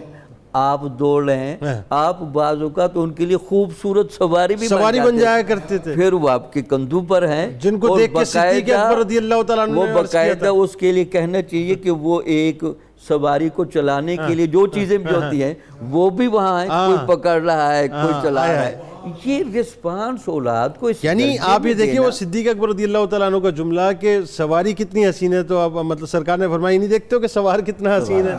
اچھا آپ ایک اور چیز دیکھیں بڑی خاص، جو میں مطلب ظاہر ہے یہ ساری چونکہ ازواج مطہرات کے بعد یہ ذکر چل رہا ہے اولاد پاک کا، تو آپ ایک اور مرحلہ بھی ہے، وہ بھی بڑا حسین مرحلہ ہے کہ سرکار علیہ السلام جب مدینہ پاک سے جاتے تھے تو جو آخری چہرہ اپنی چشمان مبارک میں سجا کر جاتے تھے وہ حضرت سیدہ فاطمہ الزہرا سلام اللہ علیہ، اور جب واپس آتے پھر بھی سب سے پہلا چہرہ نوافل پڑھنے کے بعد پہلے ادھر جاتے تھے۔ کیسی بات ہے! یعنی اس سے مراد یہ ہوئی کہ سرکار علیہ السلام نے اتنی شفقت اتنی محبت دے کر بیٹیوں کے بارے میں یہ بتایا کہ بیٹیاں دراصل باپ کے لیے رحمت ہوا کرتی ہیں، ان کو رحمت ہی سمجھا کرو، زحمت نہ سمجھا کرو۔ اچھا ذرا پروفیسر صاحب یہ بتائیے، سرکار مدینہ صلی اللہ علیہ وآلہ وسلم نے جو ارشادات فرمائے، خاص چونکہ بات اس وقت بیٹیوں کے حوالے سے ہو رہی ہے، تو اسی ربط میں بہنوں کے لیے اور بیٹیوں کے حقوق کے حوالے سے خاص طور پر بڑا کیٹیگوریکل سرکار نے فرمایا ہے، تو آپ ذرا بتائیے کہ حضور نبی اکرم رحمت عالم صلی اللہ تعالی علیہ وسلم نے بیٹیوں کے ساتھ جو پیار کیا اس کی مثالیں آپ نے بیان کی، اور خصوصاً ان کی تربیت نکاح کے حوالے سے جو ارشادات ہیں خاص طور پہ آپ نے ان سے محبت کر کے امت کو یہ بتایا ہے کہ جب والدین اپنی بیٹیوں کے ساتھ محبت کا یہ سلوک کریں گے تو وہ آگے چل کر کتنی خوبصورت مائیں بنیں گی، بالکل ٹھیک، کتنی مفید بنیں گی، بالکل ٹھیک۔ اور جب والدین کے پاس وقت ہی نہ ہو کہ ہماری بیٹیوں کے لیے وہ کہاں ہیں، کیا کر رہی ہیں، تو اس کی وجہ سے بھی جو خرابیاں پیدا ہوتی ہیں ان کی طرف بھی ہمیں دھیان دینا چاہیے۔ بالکل ایسا ہے۔ تو آپ صلی اللہ علیہ وسلم نے بیٹیوں کے ساتھ پیار تو وہ آپ نے بیان کیا کہ آپ تعظیم کے لیے کھڑے ہو جاتے، ان کے لیے چادر بچھاتے۔ آپ صلی اللہ علیہ وسلم کا ارشاد ہے کہ اگر اللہ کسی کو 3 بیٹیاں دے ہائے ہائے، اور وہ انہیں اللہ کا انعام سمجھ کر ان کی صحیح تربیت کرے، یا اللہ تعالیٰ کسی کو 2 بیٹیاں دے ہائے ہائے، اور وہ انہیں اللہ کی نعمت سمجھ کر ان کی صحیح تربیت کرے جوان ہونے پر، تو فرمایا کہ ان کی تربیت کرنے والا میرے ساتھ جنت میں اس طرح ہوگا جس طرح ہاتھ کی 2 انگلیاں جڑی ہوئی۔ اللہ اکبر، اللہ آپ نے یہ مثال دے کر امت کو بتایا، اور اسی طرح آپ صلی اللہ علیہ وسلم نے یہ بھی ارشاد فرمایا کہ جو شخص اپنی بیٹی کو اللہ کا انعام سمجھ کر اس کی صحیح تربیت کرتا ہے، اسے محبت دیتا ہے، وہ اس کے لیے جہنم کی آگ سے ڈھال بنتی چلی جاتی ہے۔ ہائے ہائے ہائے ہائے ہائے ہائے، جس پیغمبر رحمت صلی اللہ علیہ وسلم نے بیٹیوں کے ساتھ اتنا پیار، ان کے متعلق اتنی توجہ دلائی اور اپنے عمل سے بھی دنیا کو بتایا، تو آج ہمیں اس بات کو یاد رکھنا چاہیے کہ جو لوگ اپنی بیٹیوں کے معاملے میں ماتھے پر شکن لاتے ہیں، وہ آقا علیہ الصلاۃ والتسلیم کے اس عمل کو سامنے رکھیں کہ آپ نے خوشی کا اظہار کیا،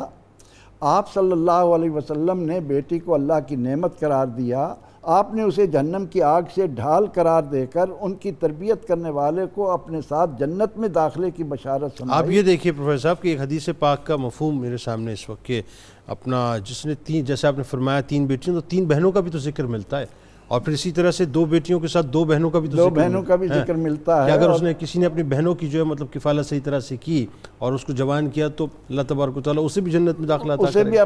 آپ نے جنت کی بشارت دی ہے۔ یعنی بھائیوں کے لیے بھی یہ بات آ گئی نا، اس کا مطلب یہ بھائیوں کے لیے بھی یہ بشارت ظاہر ہے کہ جب بہنوں کے لیے ہے بھائیوں کے لیے بھی ہے، آپ نے تفریق نہیں فرمائی، آپ نے دونوں کے لیے۔ نہیں، میں کہہ رہا ہوں بھائیوں کے لیے بشارت آ گئی نا کہ بھائیوں نے اگر اپنی بہنوں کی صحیح تربیت کی، ان کا خیال رکھا تو ان کو داخل جنت کر دیا۔ ان کے لیے بھی ظاہر ہے کہ اسلام نے جس طرح مرد کو اہمیت دی ہے اسی طرح عورت کو دی ہے، جس طرح مرد کے حقوق کا تعین کیا ہے اسی طرح عورت کے حقوق کا تعین کیا ہے۔ آپ نے یہ تفریق نہیں ڈالی، اور آج بھی ہمیں اس بات کو سامنے رکھنا ہے کہ جب نکاح ہو رہا ہوتا ہے تو اس موقع پر توجہ دلانا چاہیے کہ یہ ساری رونق کیا دولہا کی بدولت ہے؟ صحیح بات ہے، بالکل ٹھیک ہے، یا اتنا حصہ دلہن کا بھی ہے؟ جب یہ کائنات کا حسن ان دونوں سے ہے تو ان کی تربیت کے ضمن میں ان کے حقوق کے خیال رکھتے ہوئے کہ پیدا ہوں بہترین نام رکھا جائے، جی ان کا عقیقہ کیا جائے، ان کی تعلیم کا خیال رکھا جائے، جوان ہونے پر ان کی شادی کی جائے، ان کی تمام ضرورتیں، پھر سب سے بڑھ کر یہ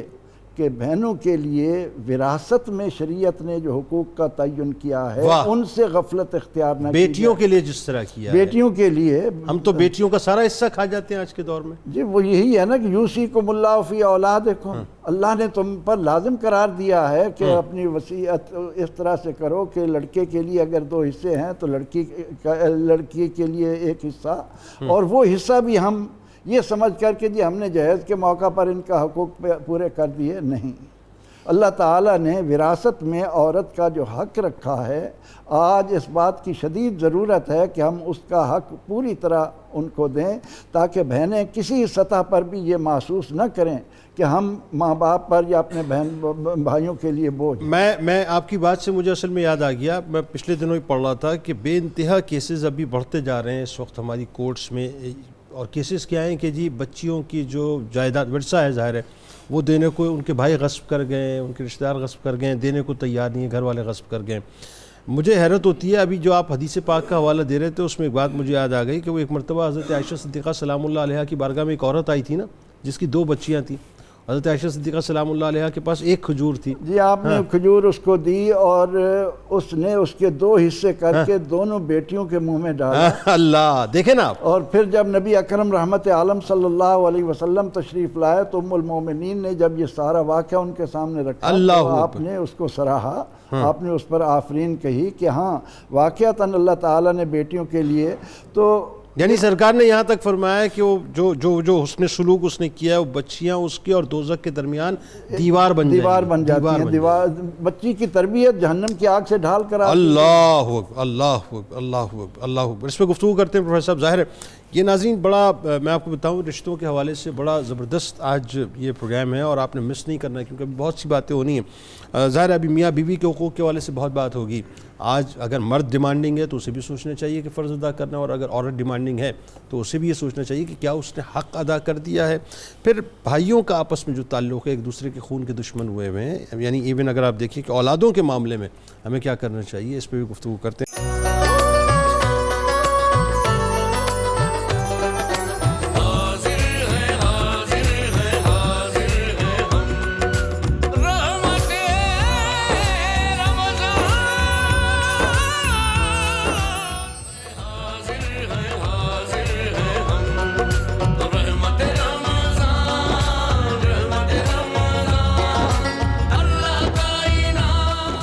ایک بار پھر ناظرین میں آپ کو خوش آمدید کہتا ہوں۔ رحمت رمضان کی خصوصی براہ راست شریعت ہے اور بات اہل خانہ کے حقوق کی ہو رہی ہے۔ بہت اہم ترین موقع ہے، آپ نے اس کو مس نہیں کرنا، کیونکہ اب اولاد کے حقوق پہ بات کریں گے انشاءاللہ، اور جو بھائیوں میں ظاہر رفٹ ہو جاتی ہے اور پھر اس کے بعد ہوتا یہ ہے کہ ہم ایک دوسرے کی شکل بھی پوری زندگی نہیں دیکھتے، ان کے حقوق پہ بات کریں گے کہ ہمیں کس انداز سے اپنے آپ کو صحیح کرنا چاہیے۔ ڈاکٹر صاحب یہ بتائیے کہ بچوں کے حقوق کے حوالے سے جتنا سرکار مدینہ صلی اللہ علیہ وآلہ وسلم نے عملاً بھی بتلایا اور پھر قولاً بھی بتلایا کہ ہمیں کرنا کیا چاہیے۔ حضور نبی اکرم صلی اللہ علیہ وسلم نے اولاد کے حقوق بیان کرتے ہوئے جڑ سے لے کر ٹاپ آف دی لسٹ تک جتنی چیزیں ہونی چاہیے ان کا باقاعدہ تعین بھی کیا اور اس کی تفصیل بھی بیان کی۔ بالکل ٹھیک۔ دیکھیں ابھی بچے نے دنیا میں آیا ہی نہیں تو آپ اس کے لیے پہلا حق متعین کر رہے ہیں کہ اس کی ماں کا انتخاب آپ نے کیسے کرنا ہے۔ تو لامحالہ اگر ماں کفر کے مطابق اور اچھی سیرت و کردار کی حامل ہوگی تو پھر اس سے توقع کی جا سکتی ہے کہ وہ اچھے بچے لانے کا سبب بنے گی۔ ہم عام طور پر ان چیزوں میں اس حدیث مبارکہ کو بھول گئے ہیں جس میں حضور نبی اکرم صلی اللہ علیہ وسلم نے فرمایا کہ 4 چیزیں ضرور دیکھ لیا کرو۔ ایک تو اس کا حسن بھی دیکھ لو، اس کے بعد حسب بھی دیکھ لو، نسب بھی دیکھ لو، دین داری بھی دیکھ لو۔ لیکن اگر 4 میں تمہیں بیلنس نظر نہ آئے تو ہمیشہ دین داری کو ترجیح دینا، کیونکہ آپ نے پھر زندگی گزارنی ہے۔ یہ شباب اور یہ جوانی کے ایام تو گزر جاتے ہیں، پھر زندگی کے پورے دورانے میں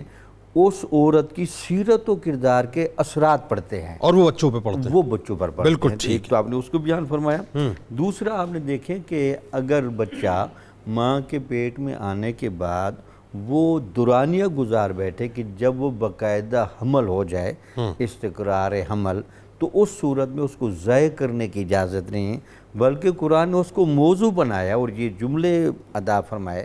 کہ یہ تم نہ ڈرو کہ یہ جو بچہ آ رہا ہے یہ تمہارے رزق میں شامل ہو جائے گا اور رزق میں کمی کا باعث بنے گا۔ اللہ تعالیٰ جیسے تمہیں رزق دے رہا ہے اس کو بھی وہی رزق ویسے ہی دے گا، ٹھیک۔ تو لہٰذا اس میں ناشکری کا مظاہرہ نہ کرو، ٹھیک۔ اس کے علاوہ آپ دیکھیں کہ حضرت عبداللہ بن مسعود رضی اللہ تعالیٰ عنہ کتنی خوبصورت ایک روایت لے ہیں کہ حضور نبی اکرم صلی اللہ علیہ وسلم سے پوچھا گیا کہ سب سے بڑا گناہ کون سا ہے؟ اللہ. تو آپ نے فرمایا کہ سب سے بڑا گناہ تو ہے اللہ کے ساتھ شرک کرنا. ٹھیک. اس کے بعد پوچھا گیا اس کے بعد سب سے بڑا گناہ اس سے کم. آپ نے فرمایا کہ وہ جو رحم کے اندر بچہ آ رہا ہے اگر آپ نے اس کو ضائع کرنے کا منصوبہ بنا لیا اللہ. تو یہ شرک کے بعد سب سے بڑا گناہ ہے. اللہ. اس سے پوچھا گیا کہ اس سے کم رہتے ہو باقیوں میں بڑا گناہ. تو پھر آپ نے کہا پڑوسیوں کی جو عورتیں ہوتی ہیں ان پر بدنگاہی اور ان کے ساتھ برا اخلاق. اللہ. یعنی یہ چیزیں پھر آپ نے ارشاد فرمائی کہ ٹھیک. یہ ایک بڑے گناہ ہیں. ٹھیک. تو دیکھیں باقاعدہ سیرت یعنی اس حدیث مبارکہ میں اس نو مولود بچے کو آپ نے باقاعدہ موضوع بنا کر ٹھیک. اس کو ڈسکس کیا. تیسرا جو بچے کا بنیادی طور پر حق ہے وہ یہ ہے کہ جب بچہ پیدا ہو جائے تو پیدا ہونے کے بعد اس کے کانوں میں اذانیں کہی جائیں. ٹھیک ہے. دائیں کان میں اذان، بائیں کان میں تکبیر. اس کے بعد 7ویں روز اس کا باقاعدہ عقیقہ کیا جائے. ٹھیک ہے. اب اس عقیقے میں اگر بچہ ہے تو 2 بکرے، اگر بچی ہے تو 1 بکرا. پھر اس کے بعد اس میں دیکھیں کہ جب اس کے سر کے بال منڈوائے جائیں تو سر کے بالوں کے برابر آپ نے چاندی صدقہ کرنی ہے. ٹھیک. اور اس کے بعد اس کا باقاعدہ خوبصورت 7ویں دن نام رکھنا ہے. اور ساتھ اس کے جو آپ نے چیزیں فرمائیں کہ یہ ایک بیماری ہوتی ہے الصبیان کی،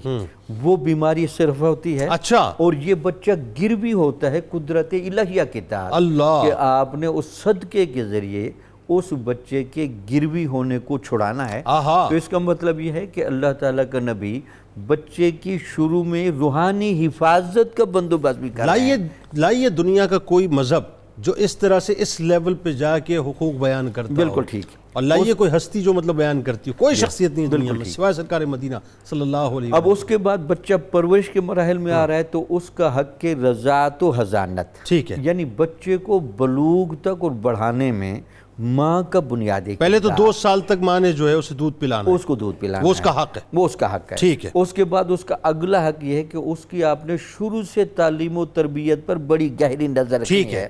آج کل ہم بڑا شکوہ کرتے ہیں کہ بچے فرما بردار نہیں ہیں. اس کی بنیادی وجہ یہ سمجھنا ہے کہ پرانے زمانے میں جو عورتیں تھیں ہمیشہ باوضو ہو کر بچوں کو دودھ پلاتی تھیں. اگر آپ نے بچے کو باوضو ہو کر دودھ پلانا ہے اور اس کے بعد اس کو لا الہ الا اللہ کی یا محمد رسول اللہ کی لوری ساتھ دینی ہے تو وہ پاکیزہ کلمات. بالکل ٹھیک ہے. اس کے بعد جب وہ 7 سال کا ہو جائے آپ اس کو اپنے ساتھ نماز کے لیے لے کے جائیں. ٹھیک ہے. اگر وہ نہیں آپ اس کو قابو کریں 10 سال میں ذرا اس پر سختی کریں تاکہ وہ بچہ جس مقصد کے لیے زمین پر اللہ کی عبادت کرنے ہے یہ چیزیں اس کی فطرت میں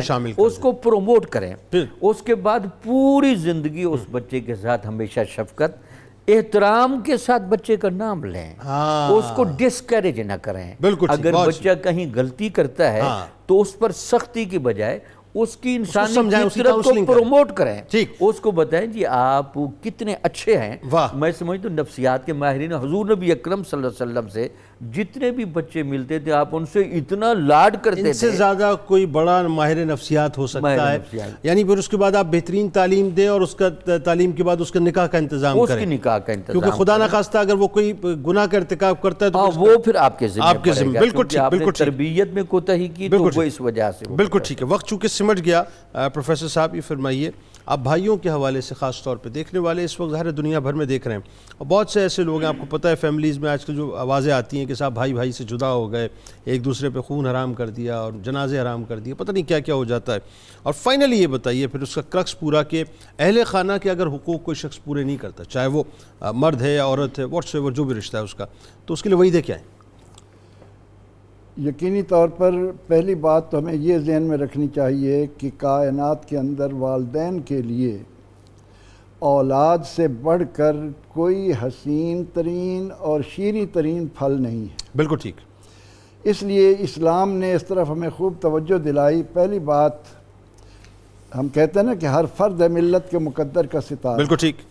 اس کا تمام تر دار و مدار والدین کی اس تربیت پر ہے جو اولاد کے لیے وہ کرتے ہیں. صحیح. اس لیے ہمیں اللہ کے اس حکم کو سامنے رکھنا چاہیے کہ ارشاد ہوا یا ایھا الذین آمنوا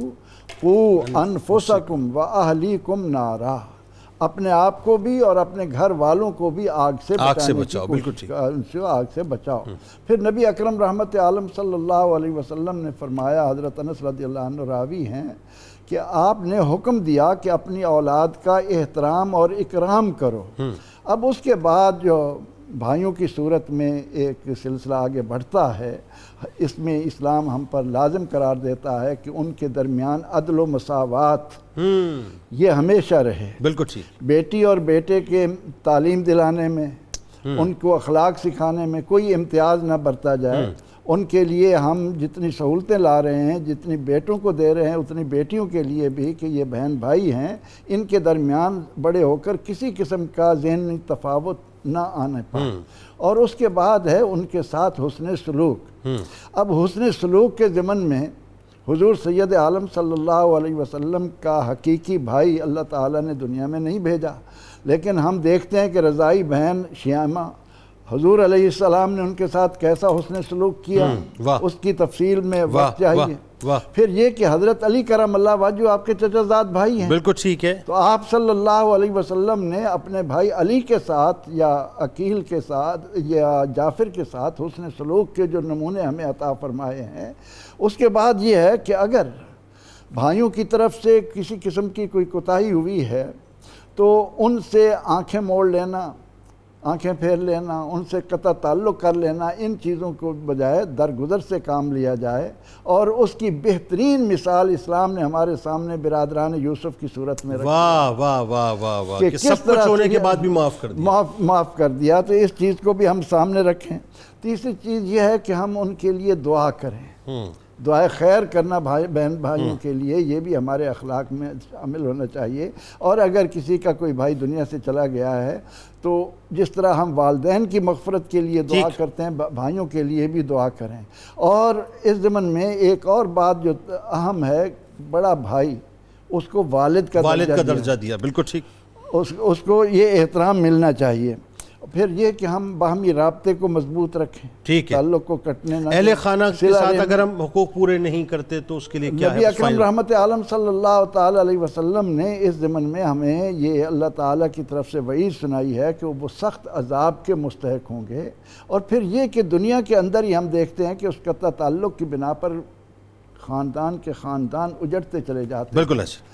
یہ تمام تر تباہیاں معاشرے کے اندر اس وقت پیدا ہوتی ہیں کہ جب ہم اسلام کے ان زرعی اصولوں کو سامنے رکھ کر کہ ہر فرد ہے ملت کے مقدر کا ستارہ، ان کے حقوق کا، ان کے فرائض کا خیال نہیں، یعنی جو قطع تعلق کرتا ہے اس کی تو ویسے ہی دعائیں یا بڑی راتیں چل رہی ہیں، دعائیں قبول نہیں ہوتی ہیں، اللہ تعالیٰ کی بارگاہ میں اس کو شرف قبولیت ہی نہیں ملتی۔ قرآن و سنت اس بات سے اتنی زیادہ کہ صلہ رحمی نہ کرنے والوں کے لیے اللہ تعالیٰ نے جہنم کا عذاب، رحم کے راستے دروازے بند کر دیے، اپنی رحمت کے دروازے، بالکل ٹھیک، صلہ رحمی انہوں نے رحم توڑا، اس نے رحمت موڑ لی۔ بالکل ٹھیک، بالکل، بہت شکریہ آپ تمام ماں باپ کا، آپ تشریف لائے اور خاص صاحب آپ کی جانب آتے ہیں۔ ناظرین کرام، مجموعہ کلام کی طرف آپ کو لیے چلتا ہوں، لیکن جب لوٹوں گا انشاءاللہ قصص القرآن کے ساتھ۔ آج بڑا انٹرسٹنگ موضوع ہے، آج ہم خانہ کعبہ کی تعمیر کیسے ہوئی یہ آپ کو بتائیں گے انشاءاللہ۔ بڑا زبردست ایک آپ کو پورا ایک تاریخی پس منظر انشاءاللہ بیان کروں گا، میرے ساتھ آپ نے رہنا ہے۔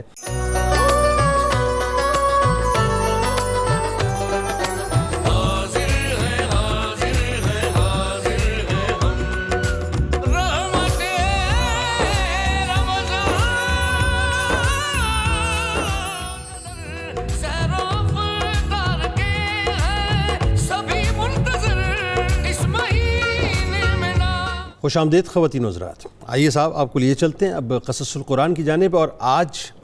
بڑا ہی دل کو چھو لینے والا موضوع اس اعتبار سے ہے کہ ہر مسلمان کی ناظرین یہ خواہش ہوتی ہے کہ کاش زندگی میں وہ موقع آئے اور میں انتہائی ادب کے ساتھ اس سرزمین پر اپنے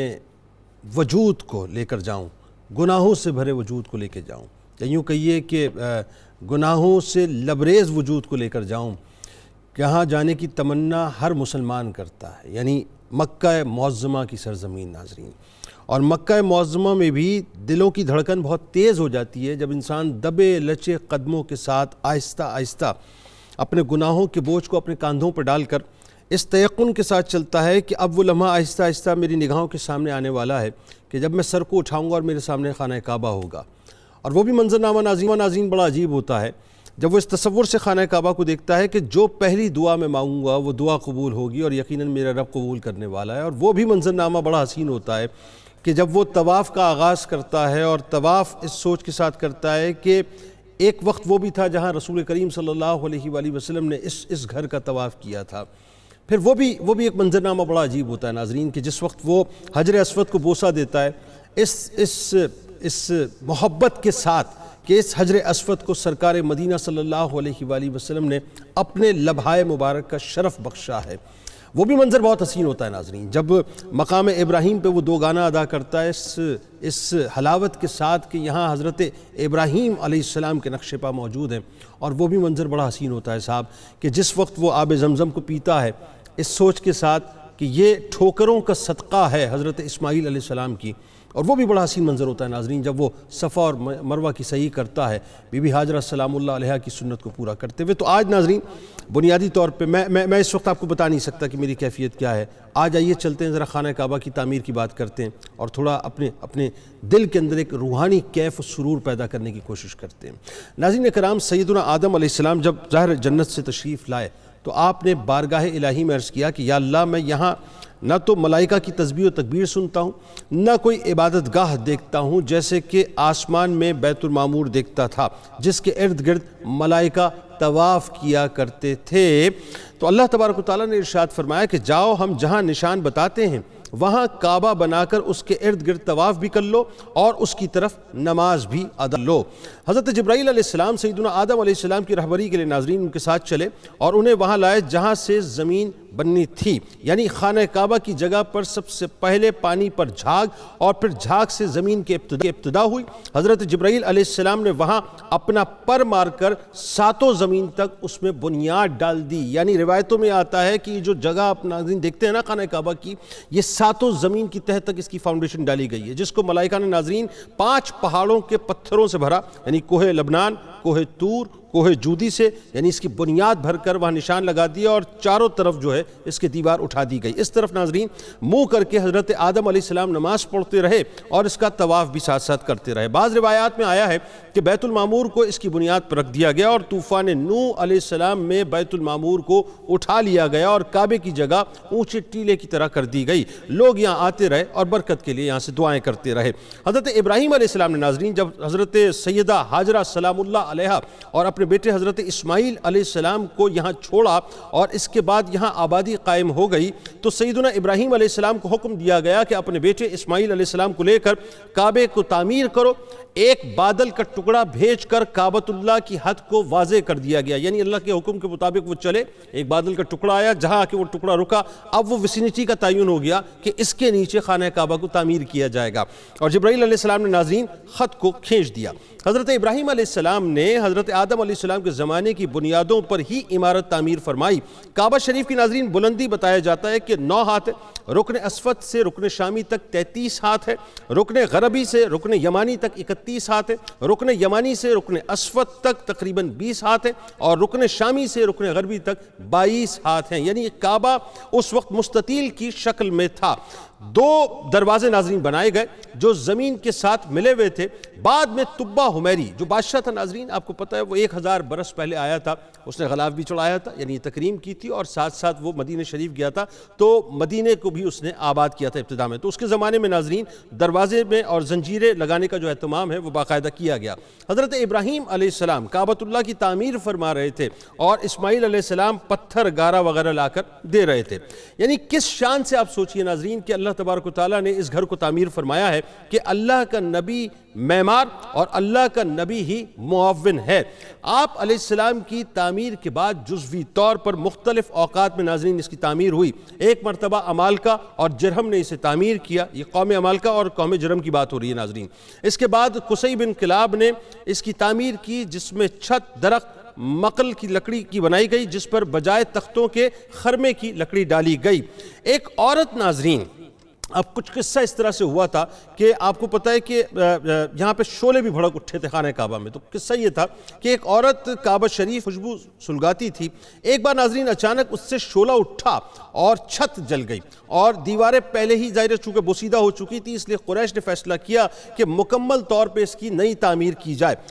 ولید بن مغیرہ کو عمارت کا امیر بنایا گیا اور یہ طے ہوا کہ اس میں مکمل طور پہ حلال مال خرچ کیا جائے گا، یعنی حلال کے علاوہ اور کوئی مال اس میں خرچ نہیں کیا جائے گا۔ یہ بات اس لیے واضح ہو گئی ناظرین کہ اس وقت کے امیر لوگوں کے پاس زیادہ تر سود کا مال ہوا کرتا تھا، اس لیے حلال مال کم مقدار میں جمع ہوا تو قریش کی مال کی کمی اور کچھ اپنے مقاصد کے پیش نظر چند فرق کر دیے گئے۔ کعبے کی کچھ زمین ناظرین باہر نکال دی، یعنی عمارت کو چھوٹا کر دیا گیا۔ کعبے سے باہر نکالی ہوئی زمین کو حتیم کہا جاتا ہے اور اسی میں میزاب رحمت یعنی پرنالہ گرتا ہے۔ وہ جو پرنالہ آپ نے دیکھا ہے نا ناظرین، جو عموماً بارش کا پانی بڑی تمنا ہوتی ہے لوگوں کو کہ اس کے نیچے کھڑے ہو کر کسی طرح سے جو ہے بس ہمیں چند قطرے اپنے اوپر رحمت کے قطرے انڈیلنے کا موقع مل جائے۔ بہرحال چھوٹی چھوٹی یعنی جو دیوار تھی ناظرین، آج بھی اسے علیحدہ نمایاں کیا ہوا ہے۔ طواف اس سے باہر ہی ہوتا ہے۔ قریش نے دور درازوں کے بجائے ناظرین یعنی دور دراز کے لوگوں کو اس میں شامل کرنے کی بجائے جو قریب کے لوگ تھے اس میں شامل کیا۔ بہرحال ناظرین، 2 دروازوں کے بجائے قریش نے کیا یہ کہ وہاں پر ایک دروازہ کر دیا، وہ بھی بلند، تاکہ جسے چاہیں اندر جانے دیں اور جسے چاہیں اسے نہ جانے دیں، اور آج بھی ناظرین اسی پر عمل ہوتا ہے۔ خانہ کعبہ کے اندر لکڑی کے ستونوں کی 2 صفیں بنائی گئیں اور ہر صف میں 3 ستون بنائے گئے۔ کعبہ شریف کی بلندی پہلے سے 2 گنا کر دی گئی۔ پہلے بلندی ناظرین 9 ہاتھ تھی، بعد میں قریش نے 18 ہاتھ اس کو کر دیا۔ خانہ کعبہ کے اندر رکن شامی کے قریب ایک زینہ بھی بنایا گیا جس کے ذریعے چھت پر انسان چڑھ سکتا ہے۔ یعنی اب اس کی جو تعمیر کا ناظرین معاملہ ہے یہ مختلف مراحل میں مختلف انداز سے ہوتا رہا۔ حضرت عبداللہ ابن زبیر رضی اللہ تعالیٰ عنہما نے کس طرح سے تعمیر فرمائی یہ ذرا سنیے۔ ام المومنین حضرت عائشہ صدیقہ سلام اللہ علیہ فرماتی ہے کہ ایک مرتبہ رسول کریم صلی اللہ علیہ وآلہ وسلم نے کعبے کے متصل یعنی حتیم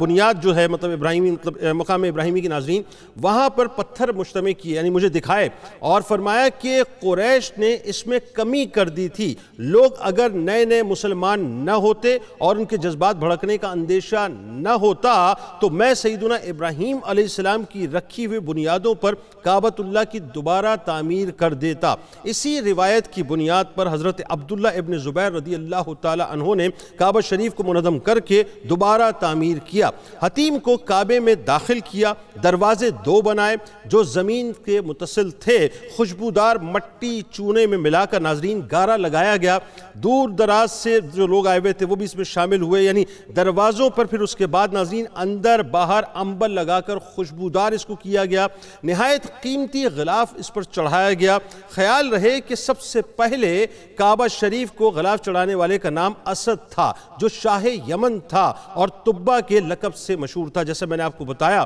اور مدینہ طیبہ کی ناظرین بنیاد رکھنے والا یہی شخص۔ ایک روایت میں آتا ہے، علامہ ملا علی قاری رحمۃ اللہ علیہ نے بیان کیا ہے کہ سب سے پہلے کعبہ شریف کو غلاف حضرت عباس رضی اللہ تعالیٰ عنہ کی والدہ نے چڑھایا۔ ہو سکتا ہے کچھ اور بھی اس میں اقوال موجود ہوں۔ سیدنا عبداللہ ابن زبیر رضی اللہ تعالیٰ عنہ کی ناظرین تعمیر کعبہ 27 رجب 64 ہجری کو مکمل ہوئی۔ پھر حجاج بن یوسف جو کہ عبد الملک بن مروان کا نائب تھا، اس نے 74 ہجری میں عمارت کو منظم کر کے پھر اسی طرح بنا دیا جیسے قریش نے بنایا تھا۔ پھر ہارون الرشید نے چاہا کہ کعبہ اسی طرح بنا دیا جائے جیسے حضرت عبداللہ ابن زبیر رضی اللہ تعالیٰ عنہ نے تعمیر کیا تھا، یعنی دراصل وہی ابراہیمی تعمیر بھی تھی، لیکن اس وقت کے اہل علم نے اسے منع کیا۔ کوئی تمہارا مخالف آئے گا، یعنی ان کا سجیشن یہ تھا کہ اگر کوئی بھی مخالف آئے گا تمہارا اسے پھر تبدیل کر دے گا، پھر یہ گرانا بنانا یہ ایک باقاعدہ خدا نخواستہ کھیل بن جائے گا۔ اس کے بعد ناظرین مرمت تو ہوتی رہی، تاریخ بتاتی ہے، لیکن مکمل طور پر پوری عمارت دوبارہ نہیں بنائی گئی۔ اس کے بعد ناظرین 1040 ہجری میں سلطان مراد بن احمد خان شاہ قسطنطنیہ نے جب دیکھا کہ اس کی یعنی جو عمارت ہے خانہ کعبہ کی بہت پرانی ہو گئی ہے تو اس نے سوائے حجر اسود کے وہ کونا یعنی جس میں حجر اسود نصب تھا باقی ناظرین تمام عمارت کو اس نے منہدم کر کے نئی تعمیر کروائی، لیکن انہی بنیادوں پر اور اسی طرز پر جو حجاج بن یوسف نے بنائی تھی، اور اندر سنگ مرمر کا جو فرش تھا وہ بچھا دیا گیا۔ اندر چھت پر نہایتی نفیس مخملی چھت جو ہے وہ لگائی گئی اور باہر کی دیواریں سنگ خارا سے ناظرین یعنی مکمل طور پہ اسے چونے میں چنا گیا۔ نہایت نفیس ریشمی سیاہ جو پردہ تھا تمام خانہ کعبہ پہ وہ ڈالا گیا، جس پر کلمہ طیبہ لکھا ہوا تھا اور سنہری حاشیے پر سلطان کا نام تھا۔ موجودہ کعبۃ اللہ میں ناظرین یہی سلسلہ جاری و ساری ہے، یعنی مکمل عمارت کو منہدم کر کے اس کے بعد نئے سرے سے تعمیر نہیں کیا گیا۔ غلاف کعبہ ناظرین ہر سال مصر سے بڑی دھوم دھام سے آتا رہا۔ ایک مرتبہ پاکستان کے شہر ظاہر لاہور سے بھی بن کر گیا، یہ تاریخ کا حصہ ہے۔ پہلے یہ طریقہ تھا کہ پرانا غلاف جو ہے، یعنی خانہ کعبہ کا جو غلاف تھا ناظرین، وہ خدام کو دے دیا جاتا تھا، لوگ تبرک کے طور پر اسے خرید بھی لیا کرتے تھے۔ لیکن اب باقاعدہ جو ہے وہ سعودیہ میں ہی یہ بنتا ہے اور وہیں جو ہے تیار کیا جاتا ہے۔ یہ دونوں ناظرین، اب یہاں پہ ایک اور بات میں آپ کو بتاتا ہوں کہ وہاں پر جو مقام ابراہیم ہے اور حجر اسود ہے، یہ دونوں جو پتھر ہیں ناظرین، یہ جنتی یاقوت ہیں بنیادی طور پہ، جو بہت ہی نورانی ہیں، اور اللہ تبارک و تعالیٰ نے ان کا نور جو ہے وہ محو کر دیا انسانوں کی نگاہوں سے۔ اگر ایسا نہ ہوتا تو روایتوں میں آتا ہے کہ مشرق سے مغرب تک سب کچھ چمکا دیتے۔ مقام ابراہیم پر ناظرین وہ پتھر جس پر کھڑے ہو کر سیدنا ابراہیم علیہ السلام کعبہ شریف تعمیر کرتے رہے، جس قدر عمارت بلند ہوتی جاتی تھی یہ پتھر بھی اسی طرح سے اونچا ہوتا جاتا تھا۔ یہ پتھر ناظرین آپ کے کھڑے ہونے سے نرم ہو جاتا تھا اور سختی کی وجہ سے آپ کے قدموں کو تکلیف نہ ہوتی تھی، اسی لیے آپ کے قدموں کے نشان اس میں پڑ گئے۔ اور آج بھی ناظرین جو بھی وہاں ظاہر خانہ کعبہ میں جاتا ہے، جب وہ دیدار کرتا ہے تو حضرت ابراہیم علیہ السلام کے نقش پا کے دیدار باقاعدہ کرتا ہے، اور وہیں وہی جو مقام ابراہیم ہے وہیں دو گانا ادا کر کے اللہ کے حضور حاضر ہو کے دعا کرتا ہے۔ اچھا ناظرین، ہوا یہ کہ حضرت ابراہیم علیہ السلام ظاہر تعمیر کر رہے تھے، اسی پتھر کو جبل قبیس پہ رکھ کر اور اس کے اوپر کھڑے ہو کر حضرت ابراہیم علیہ السلام نے آواز دی کہ اے اللہ کے بندو، حج کے لیے آؤ۔ اللہ تبارک و تعالیٰ نے قرآن پاک میں اس معاملے کو اس انداز سے بیان کیا، اور تم لوگوں میں حج کا بلند آواز سے اس طرح اعلان کرو، وہ تمہارے پاس پیدل اور تمام دبلے اونٹوں پر سوار ہو کر حاضر ہو جائیں گے اور جو دور دراز کے راستوں سے آتے ہیں۔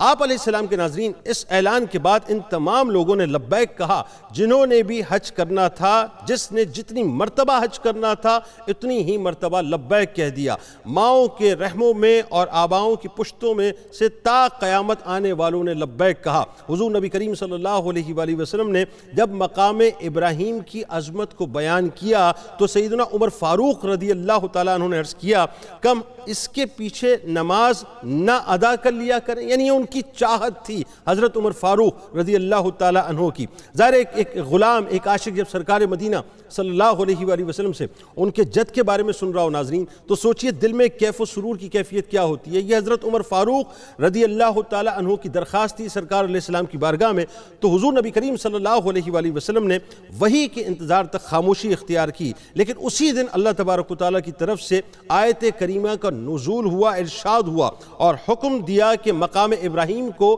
نماز کی جگہ بنا لو۔ یعنی یہ جو آج ہم مقام ابراہیم پہ ناظرین نماز ادا کرتے ہیں، جتنے بھی ظاہر دنیا بھر سے مسلمان جاتے ہیں اور ان کی خواہش ہوتی ہے کہ ہمیں دو گانا وہاں پہ مل جائیں، یہ حضرت عمر فاروق رضی اللہ تعالیٰ عنہ کی خواہش تھی، یہ ان کے دل سے اٹھی ہوئی بات تھی جو قلب مصطفیٰ صلی اللہ علیہ وآلہ وسلم سے اٹھی اور اللہ نے اس کو قبول کیا۔ مقام ابراہیم سے مراد ناظرین آپ جانتے ہیں کہ پتھر ہے کہ جس پر کھڑے ہو کر حضرت ابراہیم علیہ السلام نے کعبہ معظمہ کی تعمیر فرمائی تھی۔ حضرت ابراہیم علیہ السلام کے قدمین شریفین ناظرین اس پتھر پر ثبت ہیں۔ طواف کعبہ کے بعد طواف کی 2 رکعتیں اسی مقام کے پیچھے پڑھی جاتی ہیں۔ اچھا، اب اس میں ناظرین ایک بات میں آپ کو بتاؤں کہ اللہ تبارک و تعالیٰ نے قیامت تک ظاہر ہے یہ سلسلہ جاری رکھا، اور قیامت تک جب تک یہ طواف ہوتا رہے گا تب تک یہ سلسلہ چلتا رہے گا، اور تب تک اسی انداز سے وہاں پر تمام جتنے بھی عشاق ہیں وہ جاتے رہیں گے اور نماز ادا کرتے رہیں گے۔ آخری بات ناظرین میں عرض کرتا ہوں کہ اللہ تبارک و تعالیٰ نے اتنا کرم ہم گناہگاروں کے اوپر کیا ہے۔ قرآن پاک میں آخری میں بس آیات کا ترجمہ پیش کر رہا ہوں، اس دعا کو جو کہ حضرت ابراہیم علیہ السلام نے تعمیر کعبہ کے وقت مانگی تھی وہ کیا تھی، وہ ذرا سنیے، اور وہ اتنی لطیف دعا ہے ناظرین کہ وہ دل کو چھو جاتی ہے۔ اللہ تعالیٰ نے فرمایا، اور یاد کرو جب ابراہیم اور اسماعیل علیہ السلام خانہ کعبہ کی بنیادیں اٹھا رہے تھے تو دونوں دعا کر رہے تھے کہ اے ہمارے رب، تو ہم سے یہ خدمت قبول فرما، بے شک تو خوب سننے والا خوب جاننے والا ہے۔ اے ہمارے رب، ہم دونوں کو اپنے حکم کے سامنے جھکنے والا بنا، اور ہماری اولاد سے بھی ایک امت کو خاص اپنا تابع فرمان بنا، اور ہمیں ہماری عبادت اور حج کے قواعد بتا، اور ہم پر رحمت و مغفرت کی نظر فرما، بے شک تو ہی بہت توبہ قبول فرمانے والا مہربان ہے۔ اے ہمارے رب، ان میں انہی میں سے وہ آخری اور برگزیدہ رسول صلی اللہ علیہ وآلہ وسلم مبعوث فرما جو ان پر تیری آیت تلاوت فرمائے اور انہیں کتاب اور حکمت کی علم دے